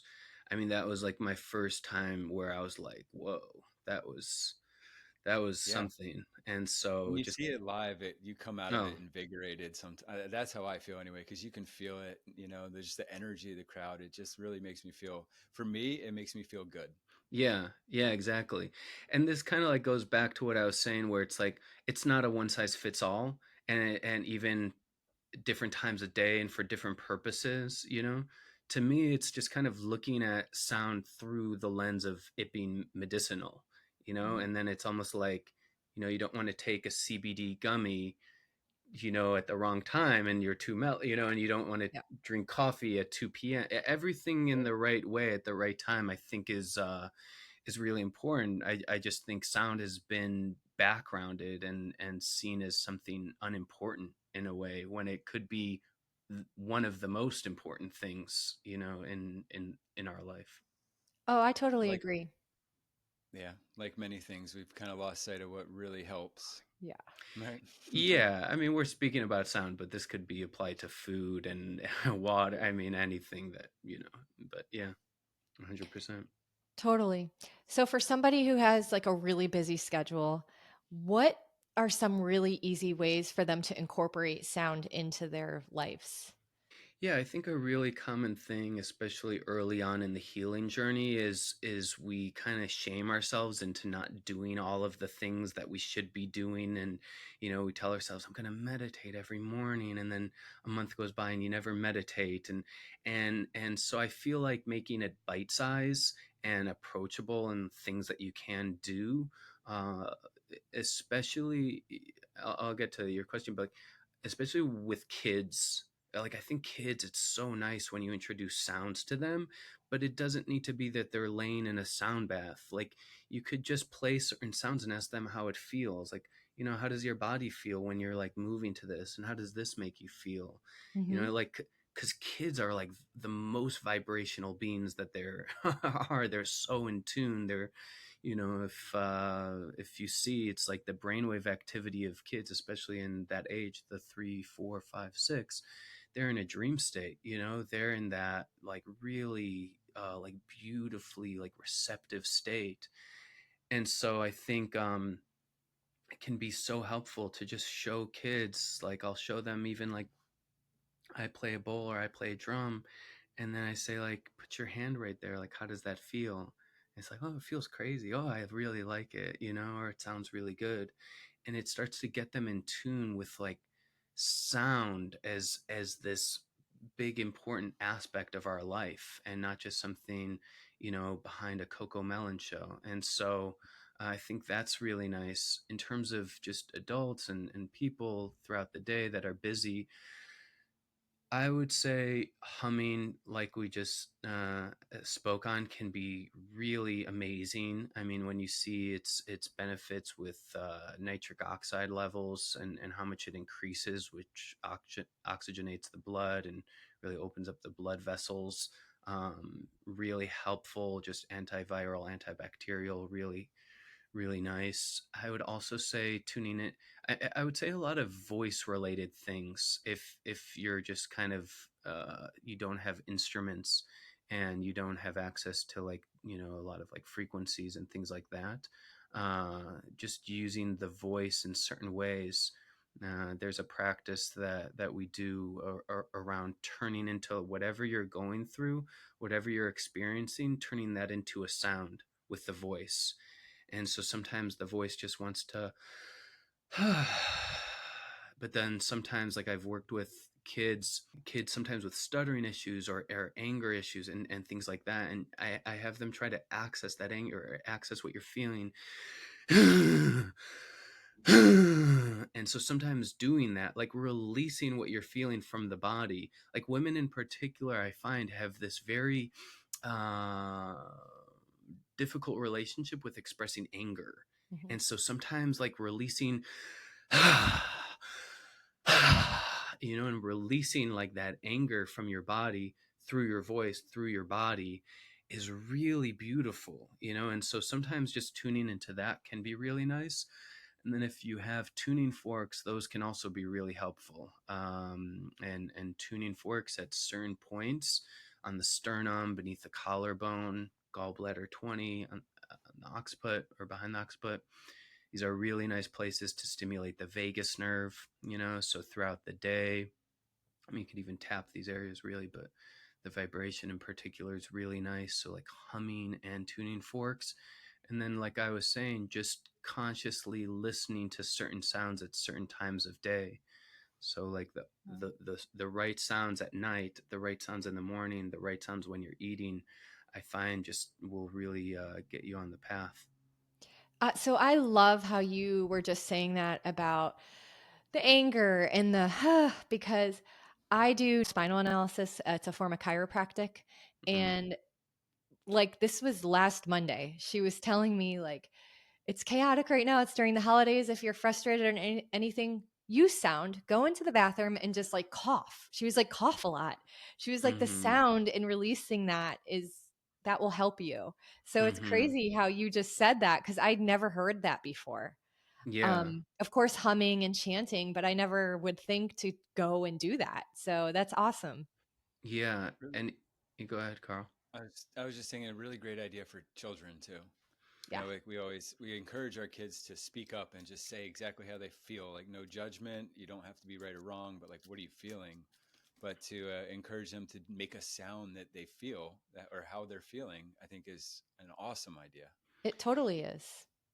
And kids do it intuitively, and they kind of unlearn it, like they learn that they shouldn't be doing that in a Yeah. way, through school, through the home, whatever it is. And so, I mean, there's a lot you could say about the times that we're in, but I do think a beautiful thing that's happening, especially with parenting, is there's a lot more conscious parenting that goes on. During Thanksgiving we watched a movie. It was like The Parent Trap from the 60s. The way the parents talked to the kids was like from the Middle Ages. It was like I couldn't even believe that was, not that long ago. And so I think like really allowing the kids to feel in their body and feel like that freedom of expression, because when you release the voice from the body, it also shows up in how the kid communicates, because the kid feels safe. He feels in his body, and a lot of experiences, especially early on with the nervous system, create kind of the blueprint for how it interacts with the world. And so when Right. you shut down the experience, shut down the experience, shut down the experience, the nervous system learns that it's not safe. It arranges you physiologically in a certain way. So I think just like allowing that freedom in the opening, like last night, my daughter was doing vocal fry just in the car, and she was like, and I was like, that's so great, because vocal fry lubricates your mucous membrane. It's actually really healthy for you. And her brother was just sick. So I feel like she intuitively just like understood to do that. And I was like, Yeah. she gets it. And so instead of being like, can you be quiet back there? Being like, that's so great. I like keep doing that, I think is also really Encourage. important. I do too. I agree with that so much. And we try and do that with our kids too, which one of the things too that we've mentioned that we've mentioned a lot here is humming. And that's Hmm. something that we try and do it ourselves, but we also try to kind of, I don't want to say program, but kind of instill that into our kids at a young age too, with trying to regulate their emotions, which sometimes is really hard in the moment, but Hmm. afterwards, after a temper tantrum or something, because I kind of want them to, of course, deep breaths too, but handle things in that kind of way. Yeah, yeah. We There's another thing we learned actually from this like kids book around emotions, which is having, especially with our 4-year-old, is like a dragon's breath. Can you breathe like a dragon? And he'll go, which is really nice. Or Yeah, blow out the candles, so it's like, so anytime he's kind of like, kind of getting riled up, and Yeah. usually about to fight with his sister, so we'll do some like Mhm. dragon breaths or blowing out the candles, or the different things. So I yeah. think dragon's breath is a good one right now in our world. I used to do Yeah. the blowing out the candles when they were a Oh little bit yeah. little Yeah. smaller, but dragon breath that'll catch on. Yeah, totally. no, our 6-year-old, she looks at me like I'm just ridiculous when I say like blowing out the candles. She's like, I'm not a baby. Yeah. Yeah. I love that though. It's helping them learn how to handle things, but also helping them be aware of things at the same time and just like more mindful about what their body is experiencing. Yeah, and I see like our kids, that when they go to school or when they're in these kind of environments with other kids, you see all of these behaviors that these other kids are doing, which are really reflection of their emotional state, Mhm. and how their nervous system is feeling. And I think for some of the kids that I see, it's like a lot of repressed emotions, or trying to feel like enough, and so they project, even at like 5 years old, projecting things onto other kids. And so Mhm. I think, yeah, the you can't control other kids, but I think the more you create that freedom and that clarity within their own nervous system, it's it's the best. Yeah. I do too.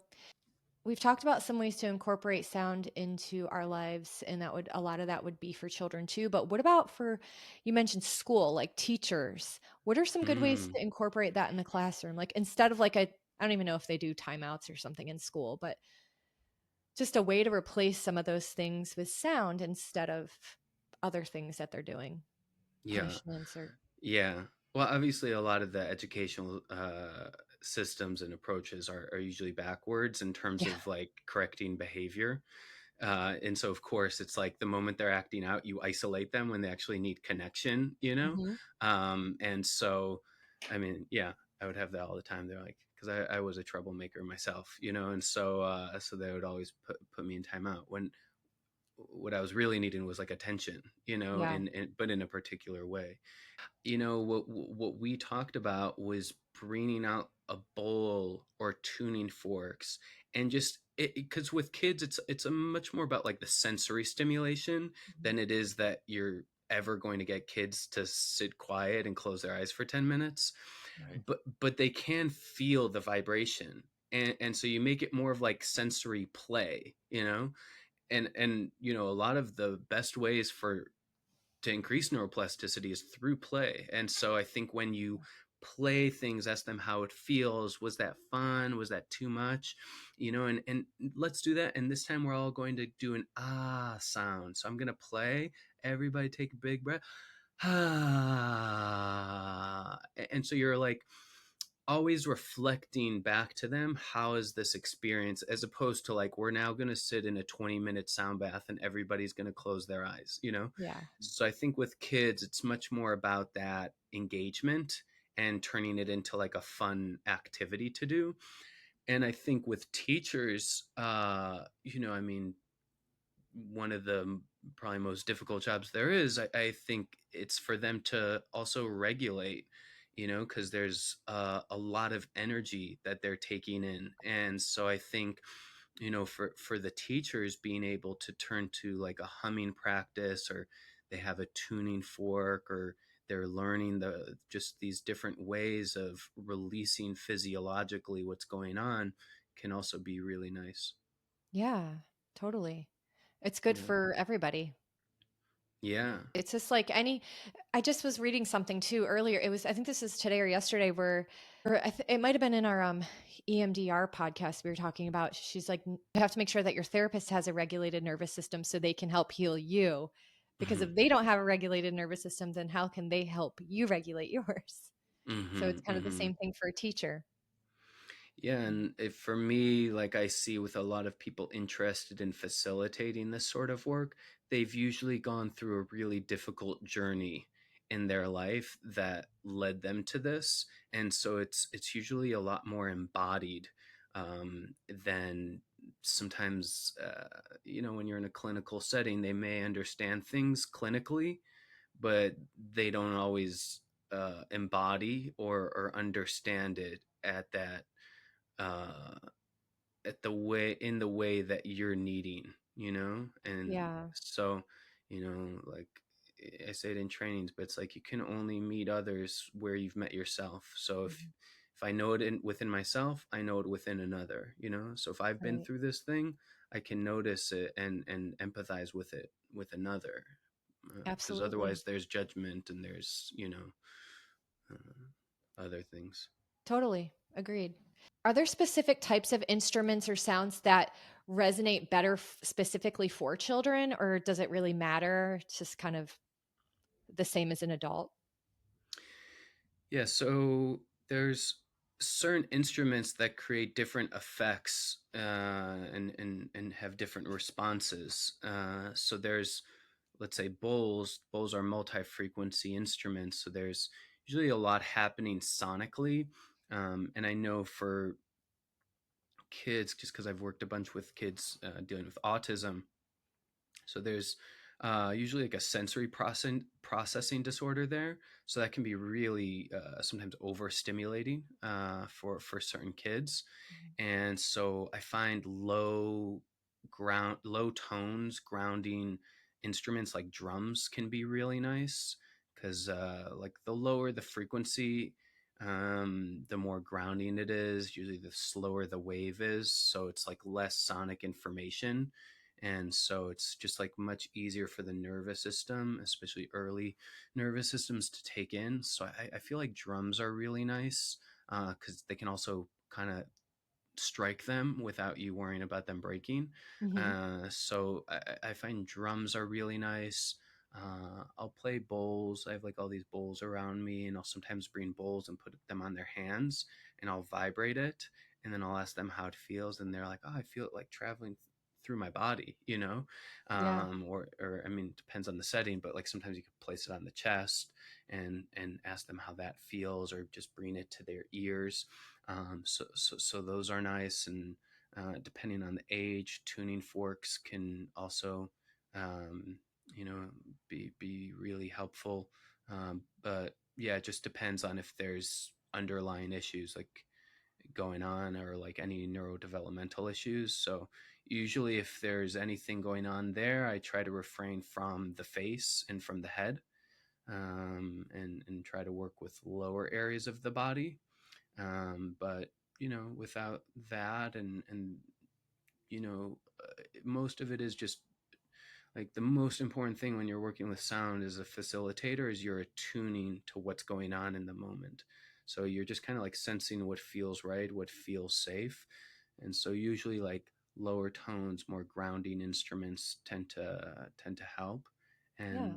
And sometimes like this woman in the UK who'd gone through the training, she was working with a mother and her autistic son who was nonverbal, and the son wasn't able to hum, but she was humming with the mother. And then the son in the car ride after was going, Wow. mm, Wow. mm. So you don't always know like how they're taking it in, and how they're receiving it. And so times when I've done things like drums and I bring them in and kids are like whacking them, it seems like, okay, this is a little out of control. But then afterwards, the teacher was saying, oh, like one of the boys was saying that was like the most fun, and so, you don't always know. And so depends, but I would say drums are really nice. Bowls on the hand or on the chest can be really nice. The sternum is a great place because just interacting with the vagus nerve in these areas, and things like that. And yeah. Yeah. I don't know, I might have even seen this from you. I'm not really even sure because it's been a while, but we have the Panda drum for our kids Okay, and yeah. That was they a love it. They love it. They actually were just asking me this morning. They were like, "Can we play the Panda drum today?" So that's really fun too. And playing the little songs. I know. How did I forget the panda drum? The panda drum is great, I think because it can create melodies, and it's very soft and it's very nice, and it's like a drum that they can play and move around on. And yeah, I love the panda drum. Our kid loves the panda drum. We have a panda drum also where our mom is, just so like kids can play it there as well. Yeah. It's a great instrument for sure. Yeah. It really is. I love it for myself. I'm like, "Yeah, let's play it." I love it I too. love it too. Panda drums, you really get into a flow state when you're playing it with it. You're just kind of like get a little lost in it. It's really nice. Yeah. And I meant to ask you this earlier and forgot, but I am like dying to hear what you say about this. So Okay. I know like anything is better than not, but if you want to listen to some frequency music, does the frequency get lost if you're listening to it through YouTube or Spotify? Is that authentic? Okay. This is a really great question, especially as we're trying to build out our own YouTube page. And that is something I've been concerned about. And so, for instance, we have something up right now on our YouTube. I mean, we have like barely anything, but I'm like really trying to, in the coming year, um, build that out and create like more long playing frequencies, Yeah. alongside some bowls. And so I do think it can happen where as it gets compressed, it's almost like the sound gets pushed down a little bit. You sometimes lose some of the ranges that you hear initially just because of how it is able to live on that page. Hmm. And I will say, there's a woman, she had told me there's like a site that actually goes through all of the pages on YouTube that say that they have frequencies, and it's set and it tells you whether it's real or not. Oh, okay. She tests it out. I forget the name. She had said it over a voice note to me, and I was like, I need to look at that page. That's cool. So there's that way. Honestly, another way is you can grab a tuner, and the tuner will show you the frequencies that are being played. And so I'll just play the frequency that this is just for the stuff we're working on, and I'll make sure that it's still coming through over the YouTube page. So it can still be there, but it can also be lost, Yeah. depending on how it's mixed and how it gets compressed. So you know uh there is that. And also the trouble is some of the pages that have the frequencies that have like millions of views, they have the frequency embedded in it, but it's also just a lot of synthesizer on top of it. So it's like a bit hard to hear sometimes where because they're saying a specific frequency, and to get that it will sound like and so it can be a bit hard to notice, at least when I've tested it out. Yeah. So it's one of those things where uh, I've seen it to be true that it is the frequency, and then I've seen it where it's like not at all. So I mean, it just depends, I guess, on the page and how they put it out. Yeah. I mean, I would also say it's like not even just the frequencies, but something I've seen a lot, especially on Instagram, is people will post these things and say, studies have shown that talking to your body creates dot, dot, dot.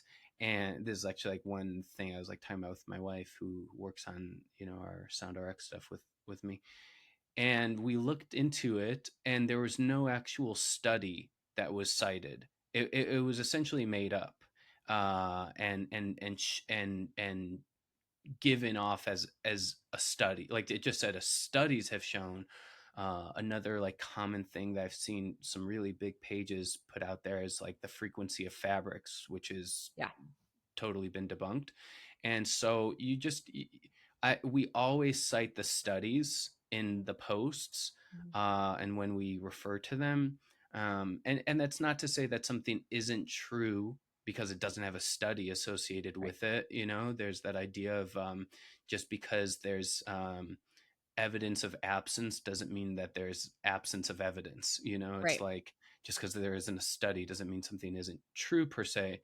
But I just think to be in integrity and to like have a good name, yeah, if you're putting out frequencies and it's not there, or you're saying something, you know literally this morning I was looking at something, and it was a guy's page who I actually really like, and he was talking about a study done on the benefits of 528 hertz, actually, I think related to cortisol levels from a study in Japan. And then he said, but you can also just hum to achieve 432 hertz, which is totally, you know, gibberish. You can't produce 432 hertz unless you're like listening to 432 hertz and then somehow matching it with your voice. So I think people just they put things out there, and the same thing goes with frequencies. So I think I really only look to like 3 or 4 people and pages, and sometimes that I actually know them, where I really trust what's being shared. Yeah. But that's Yep. interesting that you say that about the frequency of fabrics. I was going to ask you about that, but then I thought there's such little evidence. But this study, I think her name is Helen that did the study. I forgot her last name. Is that, do you know what I'm talking about, right? That study about Yeah, the linen and the wool and the polyester. Is that what's not true?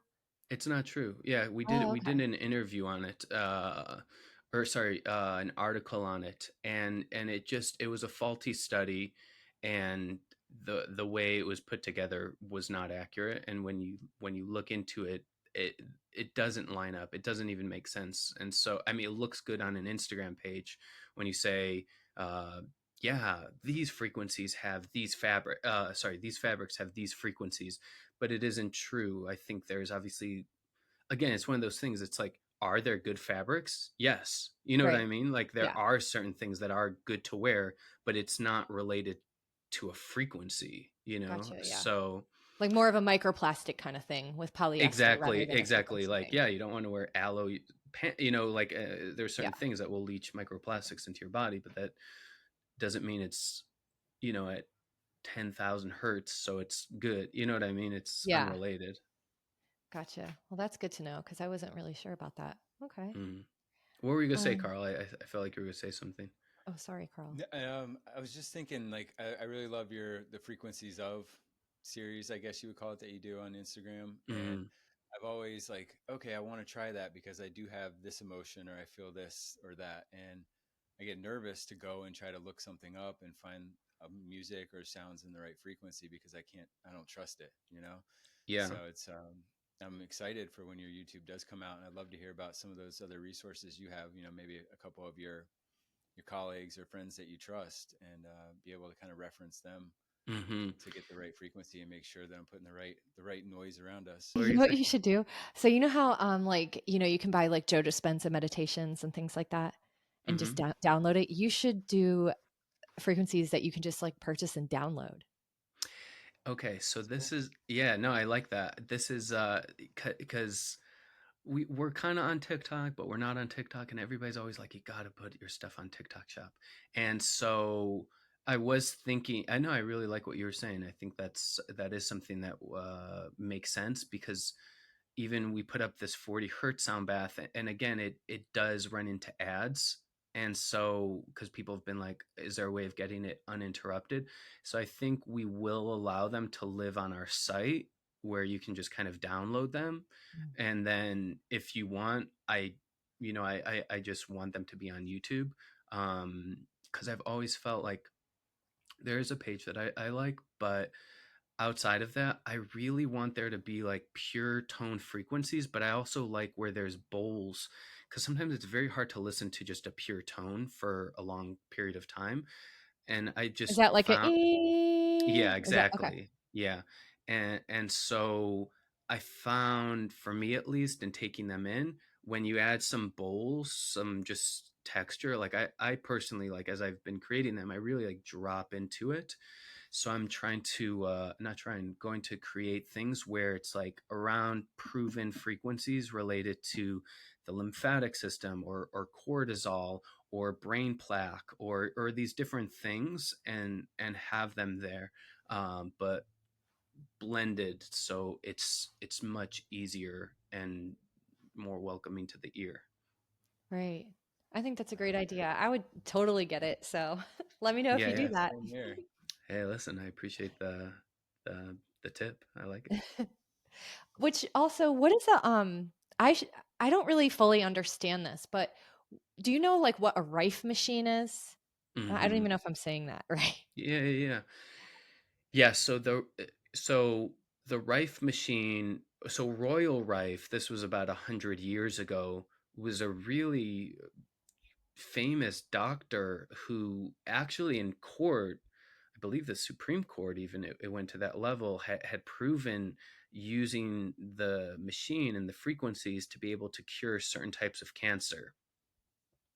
And I think he had his labs in New Jersey. I mean, he was like one of the most notable doctors at the time. And then as stuff came out, his colleagues kind of left, or they moved to different countries, and then his labs mysteriously burned down, and then he became an alcoholic. I mean, there's a, just it's Oh, a really it's a sad story, and so there is believed to have still been evidence of a lot of the frequencies that he uses. And I have, and so the machines will, sometimes you need to hold on to things, or sometimes you wear gloves. I mean, there's different ways of generating and getting the frequencies into you because it's not just through the ears. The machines are, you can change the frequency depending on what you're needing. And I have seen, you can go on certain Facebook groups in particular if you want to like read some just really interesting stories with cancer, Lyme disease, a lot of different autoimmune issues where people use the Rife machine and heal themselves of these different illnesses, these different diseases. So the Rife machine is one of those things though where it's where you're getting the machine from and the cost of it, because sometimes the Right. Rife machine can cost $10,000, and then you see some that are much cheaper. um, there's a guy in India who's actually going to send me one of his to test out. I mean, I've used them. I mean, thank God I don't have any, issue that I'm um, needing them for. But I've heard amazing things around them, and I just haven't used enough of them for me to say which is a reliable machine. But I mean that's the idea of them. Okay. I was curious because I see it a lot in I'm in like an energy frequency group and I see people talking about it a lot. So I was just curious what your thoughts were on Hmm. that. Yeah, I mean, Royal Rife should be as known as Alexander Graham Bell. I mean, these are people that could have probably changed the world. I mean, Tesla too. I mean, these Yeah. are these are these are monumental, once in a generation figures that got defamed and left the world destitute. Which Yeah, is a shame. it's Yeah. definitely a shame. Okay. I really want to do your program, your sound training program, Okay. um, or your sound healing training program. Hmm. I think that it's super cool. And what made you decide to expand into training after doing sound bowl or sound baths? I had been doing sound baths for probably like 5 years at the time, and then working with people one on one. We had created a course more around like the nervous system and relationships, things like that. And for me, I felt, I mean, similar to our page, I feel like a lot of what is out there, it's using sound, but not rooted and grounded in the science of it, and not always grounded um, in anything other than the energetics of sound and your intuitive approach. And that's something I've just, as we've done this, been trying to like move sound more and more out of almost like an unserious kind of like pink and sepia tone, like lions and unicorn and crystals everywhere. I find that's important for some people. But I really, it's such a powerful tool that I've always wanted it to be seen as something very serious and very grounded in how it's affecting the nervous system, how it's affecting the brain. And of course, this is affecting the energy of somebody, but I really wanted it to be rooted in those things. And so honestly, it started because people were just asking me, and I trained extensively in different areas, with instruments, with frequencies, somatic work, and then also having a background in music. And so like really understanding that as well, like which isn't always the case. And so taking all of that and then putting it together in a way, so the training is called Heal Yourself, Heal Others. So not everybody who does the training is wanting to become a facilitator necessarily of sound, although that is an element of it, to help people become facilitators or conscious practitioners of sound.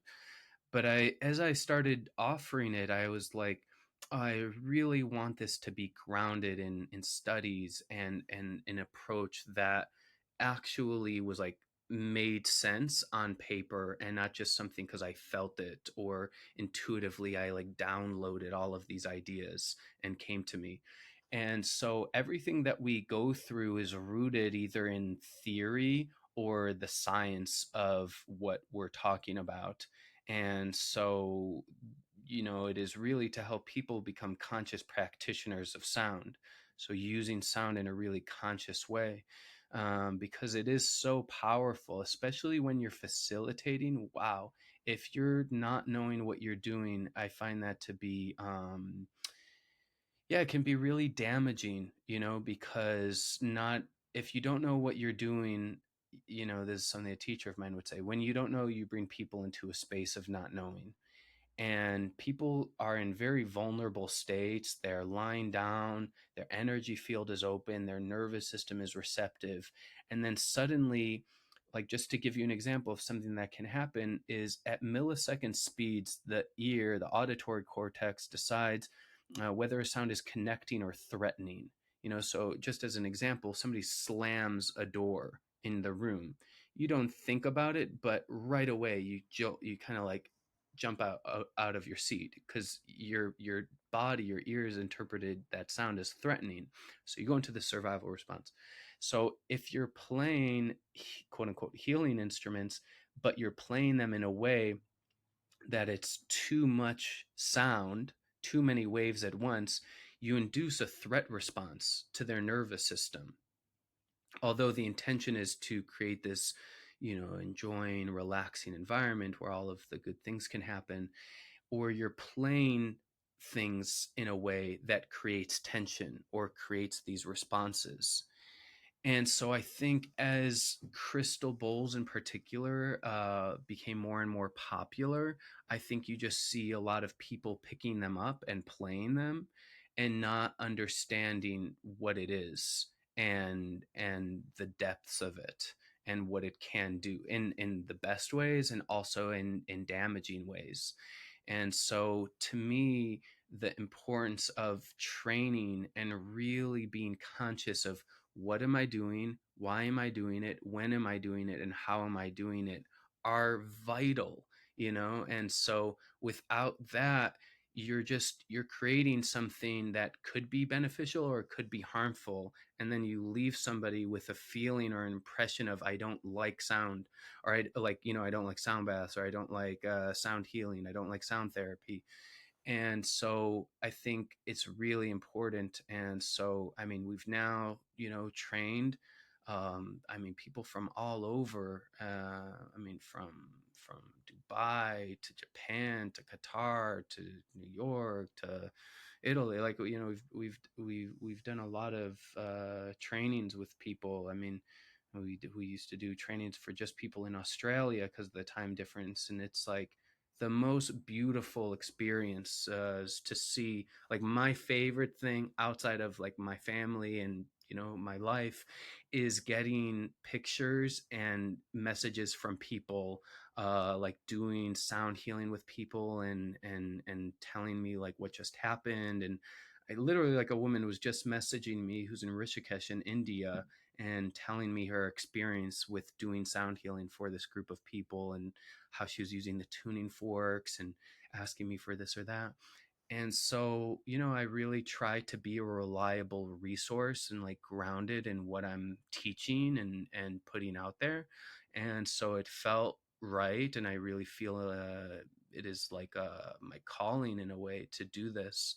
And so we've been training now since 2019 people so that, they can bring sound into their community, whether it's through a sound bath, whether it's working with themselves and their family, or it's working one-on-one. Sometimes people are therapists, or they're just they as a teacher, like I was mentioning earlier.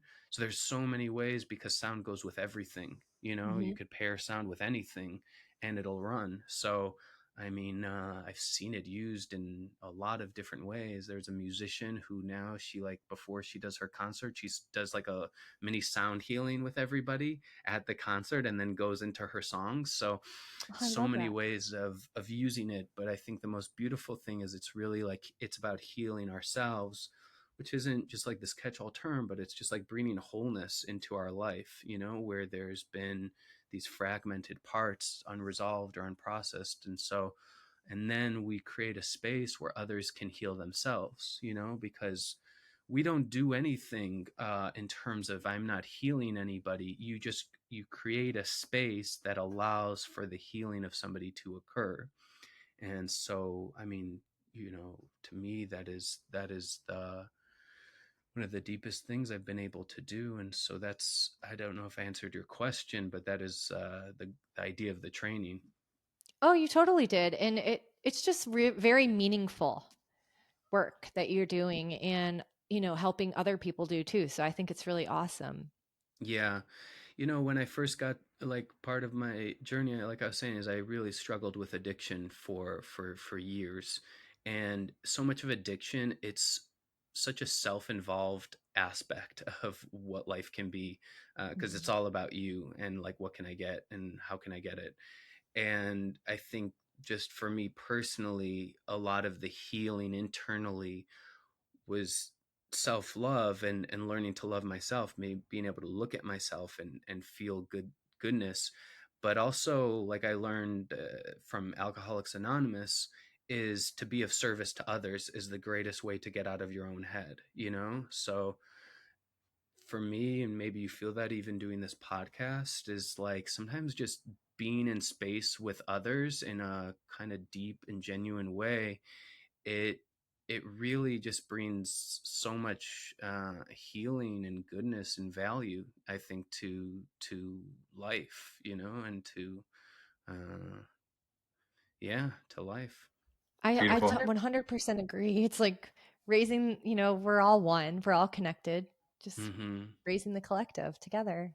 Yeah, I went to this workshop last night with, Mariel, Hemingway. She was Ernest Hemingway's, granddaughter. Anyhow, so she great workshop, and she was Awesome. teaching at a place I used to, teach at in Malibu, and it was also, like, really sad because I haven't driven through there. There was, like, fires, Mm. there last years. I don't know, 6 months ago. It was really tragic to see because that was, like, one of the most beautiful coastlines ever, and so it was to see so many houses and so much burnt to the ground. Anyhow, during the workshop, she said that, I've only done this for women in the past, and she's like, you're actually the first man. Um, but then she said, after, she was like, but I realize it's just human. It's just like, if it's true for a woman, I mean, obviously there's particulars, but, like, yeah, it's a human experience. Like, trauma doesn't just happen to men, it doesn't just happen to women, and stress doesn't just happen to, and pain isn't, I don't know, I'm getting a bit off topic, but just to say, yes, it is a human experience. Yeah. Yeah, totally. But you're absolutely right. It doesn't matter. It's just, it is. Oh, that was one thing too that I wanted to ask you. So, when we were talking about the Panda drum, I was on your website at the SoundRx shop, which you just opened recently, right? Hey, Probably in the last 6 months or so. All that's right. right. Yeah, yeah, So the world's tiniest sound bowl, yeah. I was Okay. like, this would be awesome to go with the kids with the Panda drum. Yeah, yeah. No, the kids love it. Kids do love it because, first off, I don't care what happens to it. So it's like they're able to play it and they're able to move with it. And I think it's just so nice for them yeah, my daughter's like, it's so cute. Yeah. So yeah, so yeah, we offer that, and we offer, much bigger bowls as well. It's And good That's stocking awesome. stuffer and present for the kids as we get towards the holiday season here. That's what I thought. I'm Yeah. gonna grab one. yeah, no, it is, we tried to offer, yeah, like, it was just recently open. First off, like, I was really careful with where we sourced the instruments from, because, I mean, that's a separate topic, but really important, to ethically source your instruments. One of the things that happens with Himalayan bowls in particular is there's a lot of child labor, that gets involved with making those, because they're made usually in impoverished areas. And so you're using like, literally kids making them, and then, using them for quote unquote healing work. And so we we were really, careful with where, I mean, they're straight from Nepal, and where they're being sourced from. The metals that are being used are just, like, high grade, high quality. Anybody who's touched the bowls are always like, wow, these are incredible. And so, yeah, we source bowls directly, and we sell them and send them out of our home. Our home looks like a warehouse in certain parts. And so, So we sell single bowls that are amazing. Some of the bowls in particular, we use like an bowl for the gut, which is really incredible. I mean, to me, using the bowl directly on the gut is better than any probiotic or any like kefir, like whatever you're using for your gut. There's something when you apply vibration directly to the gut, because sound can travel in the air and it gets absorbed, of course, by the body. But when it goes directly on tissue and then travels, it gets absorbed 13 times quicker. So I love placing bowls directly on the body. So we sell bowls for the different areas of the body. And then we also sell like tinctures, which are amazing, which are really great high frequency sound for bringing attention, for clearing. Have been used for thousands of years for cleansing spaces, in ritual and in houses. So the same way you use like sage or copal, you can use the tincture. And so yeah, so we have a lot of instruments there, as well as like an affiliate through Panda Drum, and yeah, going to be carrying some more instruments there. And yeah, go ahead. Is the tingsha, is that what the Buddhist monks used to use during meditation or do use during meditation? Yeah, it was used in Buddhism, and then also even before Buddhism, lesser known is the Bon tradition, where they would also use tinctures, and like I was saying, they would be used to kind of used in fire rituals to kind of actually just like bells would be used. Like the bells would take whatever the prayer was and bring it up to the heavens. They would use the tinctures in the same way during fire ceremonies, and so they're really incredible for cleansing, and then also for like bringing in a ritual, like calling attention and then bringing people back into their body at the end of sessions. That's really cool. I thought that was so cool. And they're cute too. Yeah, super cute.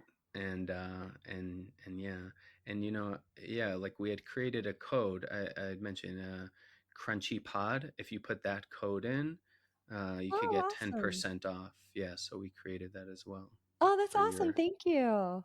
for your listeners. Yeah, of That's so course. cool. So I wanted to play a little game, and it's just a rapid fire. Which frequency would you choose if you wanted to? And so I was just going to name a few things, and then if you wouldn't mind just saying what the frequency it would be. Okay. Okay. Which frequency would you use to calm your nervous system fast? um to calm my nervous system fast,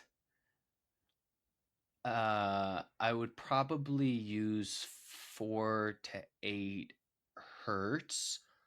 And if I'm looking to, yeah, I would say so. Like 4 to 7, 4 to 8 hertz is going to put you into that like deeply relaxing, restorative state.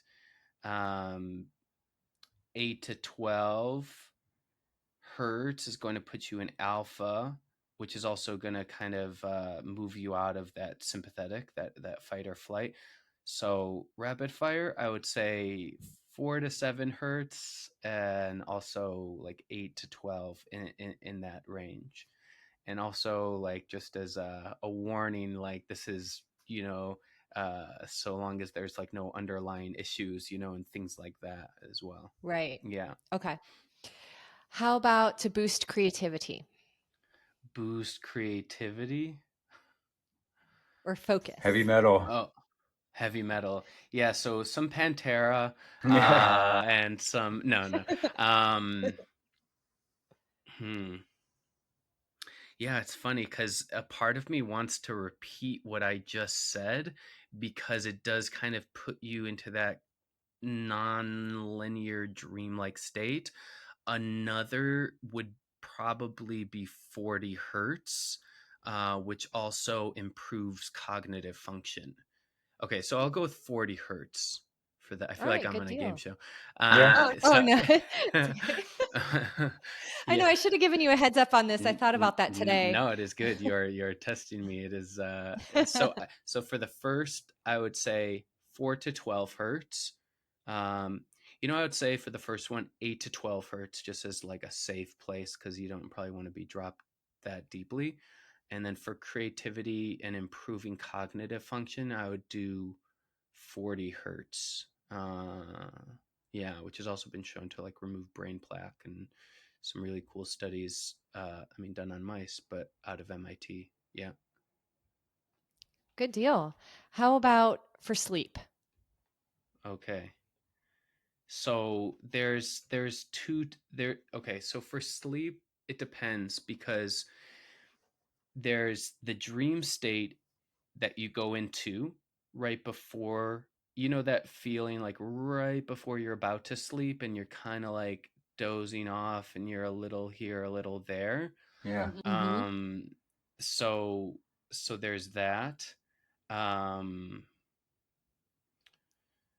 which would, again, I would be putting in the theta state. But if you're wanting to kind of go into delta, you could go like even lower and listen to it as binaural beats, but that's going to induce more of like the dreamless sleep state where it's like really your circadian rhythm is getting reset. But in general, if you're just kind of like wanting to slow down, I was mentioning like sounds to play at night. 40 to 60 hertz is going to really kind of like get the body rest, like into that rest state. So because I already That's interesting. said 40 hertz, I would say 60 hertz here. And then if you're just wanting to play things while you're sleeping, like we have this device, I honestly love it. Which we also have an affiliate through, but I really genuinely love it, which is the Schumann resonance. And that plays you can get it so you can play different frequencies, but the version one just plays 7.83 hertz, which is the Schumann resonance. And that'll go for like I think it's 10 feet to where it's the surrounding area. But Oh also wow. also what's amazing about it is that it also removes a lot of the EMF in the surrounding area as well. So EMF is one of those things that will interfere with your sleep a lot. And so removing EMFs as much as you can will also be helpful.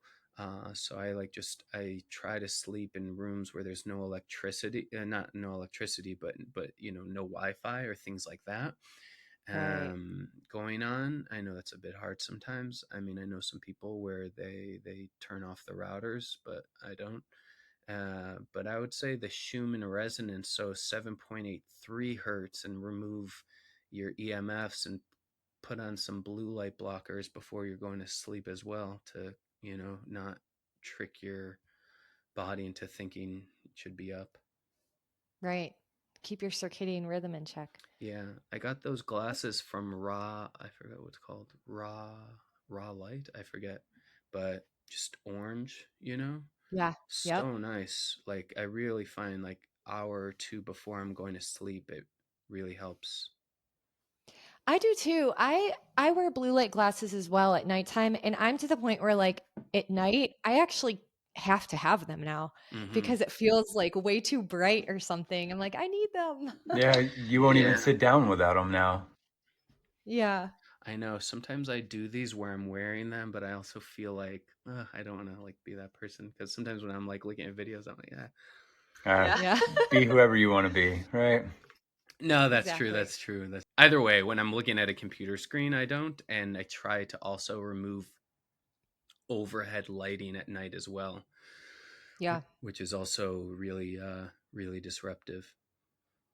I think Yeah. so too. It's the incandescent lights are the way to go, I think. I I know. like these I have these I got them off Amazon. They're like these the salt lamp, Himalayan salt Uh huh. lamp. I always say that wrong, light bulbs, but they work pretty good too. Mm-hmm. Yeah, yeah. There's this thing my wife gets. They're like these Japanese lights that are like it's overhead, but it's very warm. It's like an orange light, so it's Oh, also I love really that. nice if you don't have. But yeah, those beeswax candles. Oh, yeah. Hmm. So what does your morning routine look like? Okay, so it's funny because obviously we have kids, so you know how disruptive that can be to any semblance of a routine, Yes. or normalcy. I mean, like honestly, like just getting the kids ready this morning, like by the end, I feel like I was just like put through like a mind like a minefield. It's like because our son was sick and and he's crying and so all of that. But Yeah. I will say I actually try to wake up like a couple hours early because my morning routine is like so important to me. Mhm. Also, it's I'm soon to be sober 9 years in January, Oh, and congrats. so thank you. And so my sobriety journey has been like my routine has been the most important aspect of sobriety. It Mhm. keeps me like locked in essentially. Like when I'm doing the right things throughout the day, it keeps me in like a really good place. And morning especially, because by nighttime I kind of like usually fall off, especially like with the kids, and it's just like I just want to go to sleep. But the morning is like so important to me, so important. So I haven't shared yet, but something that occurred last year is I found out I have an inflamed vestibular system. So your inner ear, there's the vestibular system, and really is about the vestibular system helps with balance, helps with movement. So my vestibular system became inflamed. They actually think it was I went to this amazing place out here, the Dizzy Institute, and they kind of diagnosed it because nobody else was able to. And anyhow, they believe that it got inflamed during COVID, and then anytime I'm really stressed or I'm dealing with a sickness, it gets even more inflamed. And what it does, it creates something called vestibulopathy, where my sense of balance is off and is changed. And when you have vestibular issues and when you have balance issues, it puts your nervous system into the sympathetic state as well. So it's like an inner imbalance. It's not like it's almost like a slight drunken feeling, like where it's just a slight off, like slightly off. And Yeah. it's been going on for like a year for me. It's been kind of challenging. And so I say that because the first thing I do in the morning is I actually do these practices for my vestibular system. So that's like a non-negotiable, but I need like 30 minutes to do them. So I Right. know this isn't like the most attractive answer, like Oh, no, it's yeah. okay.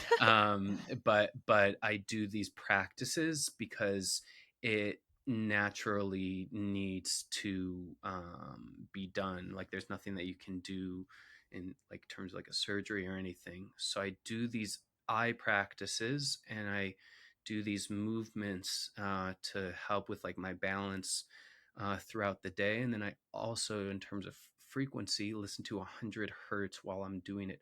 100 hertz is amazing to listen to if you experience dizziness or like a sense of imbalance. It's also really great for when you're on a plane or when you're traveling. 100 hertz really helps with some of the nausea that can occur with that as well.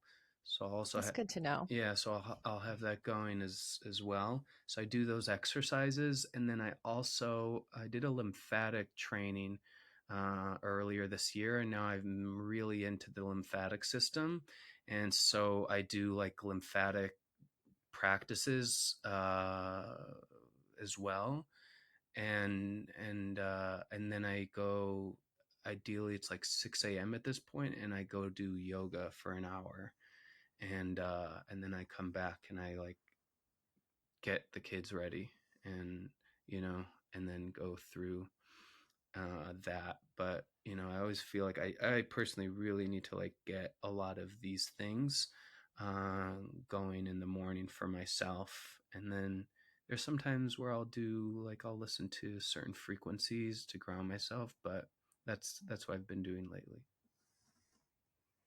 I love that. That's a solid routine, and I'm obsessed with lymphatic drainage too. I always do something in the morning too to Hmm. make sure it's all draining. So I love that. Yeah, and also what's nice is if you put a little like jojoba oil on the end of a tuning fork, it's also very nice to move like around certain areas as well to help because lymphatic system ain't gonna drain itself. So, it's nice where you're doing it manually, but I also like doing it with the tuning fork because you're also getting that added vibration, which is increasing nitric oxide as well, which as you get older dissipates sometime. Like I'm 40 now. They say your nitric oxide levels are half of what they were when you were 20. Oh And my so your gosh. nitric oxide also isn't stimulated naturally, so you need to kind of do these things to increase it, and that's part of why the body gets very tight and kind of stiff as you get older, because there's less and less nitric oxide production. So I love the tuning forks for that reason as well. That is a really, really good and unique tip. Yeah, is I'm it? gonna look Yeah, into Is that. it? never heard of that. Okay. Yeah. Okay, well there I you love go. that. I'm Yeah. like, whoa, that's so. And I also am gonna look more into nitric oxide too, because I know all the good things that it does for you, but I did not realize, and I know humming is really, Humming. really good for that too. But I did not realize that you kind of lose it. So Yeah, look and into a those. lot of it is produced in the nasal cavities. That's why they say nasal humming in particular. It's like the Hmm. breathing in. So it's where a lot of it is happening as well. Oh wow. Love that. Mm. So I knew you were gonna have a good morning routine because I know that you also are holistic. So Oh yeah. does it ever feel so weird that like we know this about you and we just met you from your Instagram? Yeah. That I have a morning routine. Yeah, I don't know. It's It's like, I know you're holistic. I know you do this and that. yeah. I mean, it's funny because it's like it's something that is very important to us, and then of course you engage with people where they're not concerned with it at all or any of these things, and I think like the journey is really being okay with that as well, and it's like Mhm. yeah, a lot of family, friends, they don't care about any of this, and they may as well live to like 120. So who knows, but I do Yep. find, especially the morning routine is vital for me for sure. It sets up your day. Yeah. So if you were stranded on a desert island and you can only bring one sound healing tool, what would it be? So interesting because in this workshop I was mentioning last night, a lot of the practice was around being on an island with somebody and like who were you with and who were you meeting. So it's just interesting day two of being on an island by myself. Yeah. By myself. I would probably bring a Himalayan bowl, and because I could play it on myself. When I started, I was very much more into the quartz bowls. But as I've gone through the journey, I find the metal bowls just take me to something much deeper. I find like quartz bowls are great for clearing, very clean. They really fill up the room. But when the Himalayan bowl goes on the body, I find it just like brings me to this very Yeah. deep spot. So, uh, yeah, if I can have the mallet and the Himalayan bowl there, I would probably bring that or a weighted tuning fork. Yeah. Love that. And okay, last question is what is one song or sound that always brings you peace? I mean, the sound of my kids just saying daddy, I would say is like, you know, as crazy Oh yeah. as crazy as the day gets when they just say daddy, I'm like Yep. okay, you know. That too. That's the best, Yeah, one of the best sounds I've ever heard. exactly. And then if they ever stop for that random "Daddy, I love you," it's just there you go. At peace, all my cells have repaired. Everything's good in the world. I know. And, I don't like when my kids are sick, but there is something when my son, because he wasn't feeling well, and he's just like playing with my face. He's like so like low energy, and he's just like playing with my face and talking to me in his like sweet, sweet voice. So, I mean, the sound of that is probably um, nothing else. But songs, I was mentioning punk music, but there's these two things I've been revisiting from my when I was younger.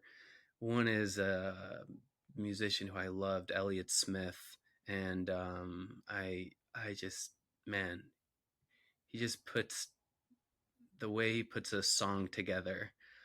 And so I would probably say, well, I couldn't pick a song, maybe Clementine by Elliott Smith I love. And there's also a song that actually kind of turned me, oh, okay, two more songs and then I'll finish. One song is Clair de Lune by Debussy, which is like, I could listen to forever. And also is kind of like one of the, to me, godfathers of like ambient styled music, because he created things without any start stop. It was like very open ended, very ethereal. I love that. And then also there is an artist from when I was like 16, 17, after I was into punk music and some of the other things. It was an artist named William Basinski, and this was right around 9/11, and he was in New York, right near the Twin Towers, and he took these tapes of new age music, and he put it on a reel, like where it played until the tape itself destructed. And so it's called the disintegration loops. And I think it's like hours of just sound. And I think it was the first time I heard something that was very similar to what we do with sound, which is there is no beginning, there is no end, and there is no structure to it. And that is kind of like the depth of what it's doing. There is no point to it in a way. It is just kind of like there, and then it's being taken in. So listening to that recently, honestly, I was reminded like, wow, this is probably actually where I first got turned on to like sound being used, but like no melody, no rhythm. There's like almost like no point or like structure to it. What was the name of that one again? Yeah, so the artist's name, he's amazing ambient composer, William Basinski. He's made a lot of things over the years, but to me, his like magnum opus is the disintegration loops, and there's a number of them, but I think it's like, because he has like weird names. It's literally like numbers, so I forget which one, but it's like disintegration loop 2 or 1 or like 1.1. I forget, but it's like 1 or 2 that I really. But as soon as you turn it on, it like naturally evokes a lot of images and memories. It just is haunting. That's cool. I have to check that out. Yeah. Definitely. Yeah, you'll feel yourself just start to get emotional and be like thinking about things. It just brings it out. So yeah. I love that. Mm-hmm. I love moving music. Same. Yeah. So, where can everyone find you? Yeah. So everybody can find us. I need to mention my wife, because she's like a huge part of what I do as well. She's brilliant. And so you can find us at Get SoundRx on Instagram, and then just click that link in the bio to kind of see about our offerings and different things on our website there. That's awesome. And I just want to thank you so much for taking the time to talk to us. I'm just so thrilled to have you on the podcast. Carl is too. Yeah, thank you. And we're just really excited. I think that you are doing very meaningful work Thanks. and you provide tons of value. So I thank you. appreciate that. No, thanks for having me on. I always Absolutely. appreciate it. Yeah. Yeah. I agree, and I'm very much appreciative of your time today. It's been really cool talking to you. Yeah, likewise. Thanks so much for listening. If you'd like to follow along with us, you can find us on Instagram at CrunchyPod and at Unapologetically Crunchy. We have the same handles on TikTok too. And check out our websites at crunchypod.com and unapologeticallycrunchy.com. And if you have some tips and tricks you'd like to share with us, feel free to DM us or contact us on the website. And one more thing, if you love our podcast, please consider sharing with every single person you know who would love it. And leave us a review. Oh, and you can tell them to leave a review too. We are so beyond grateful for your support. Thank you so much. Peace, love, and crunch.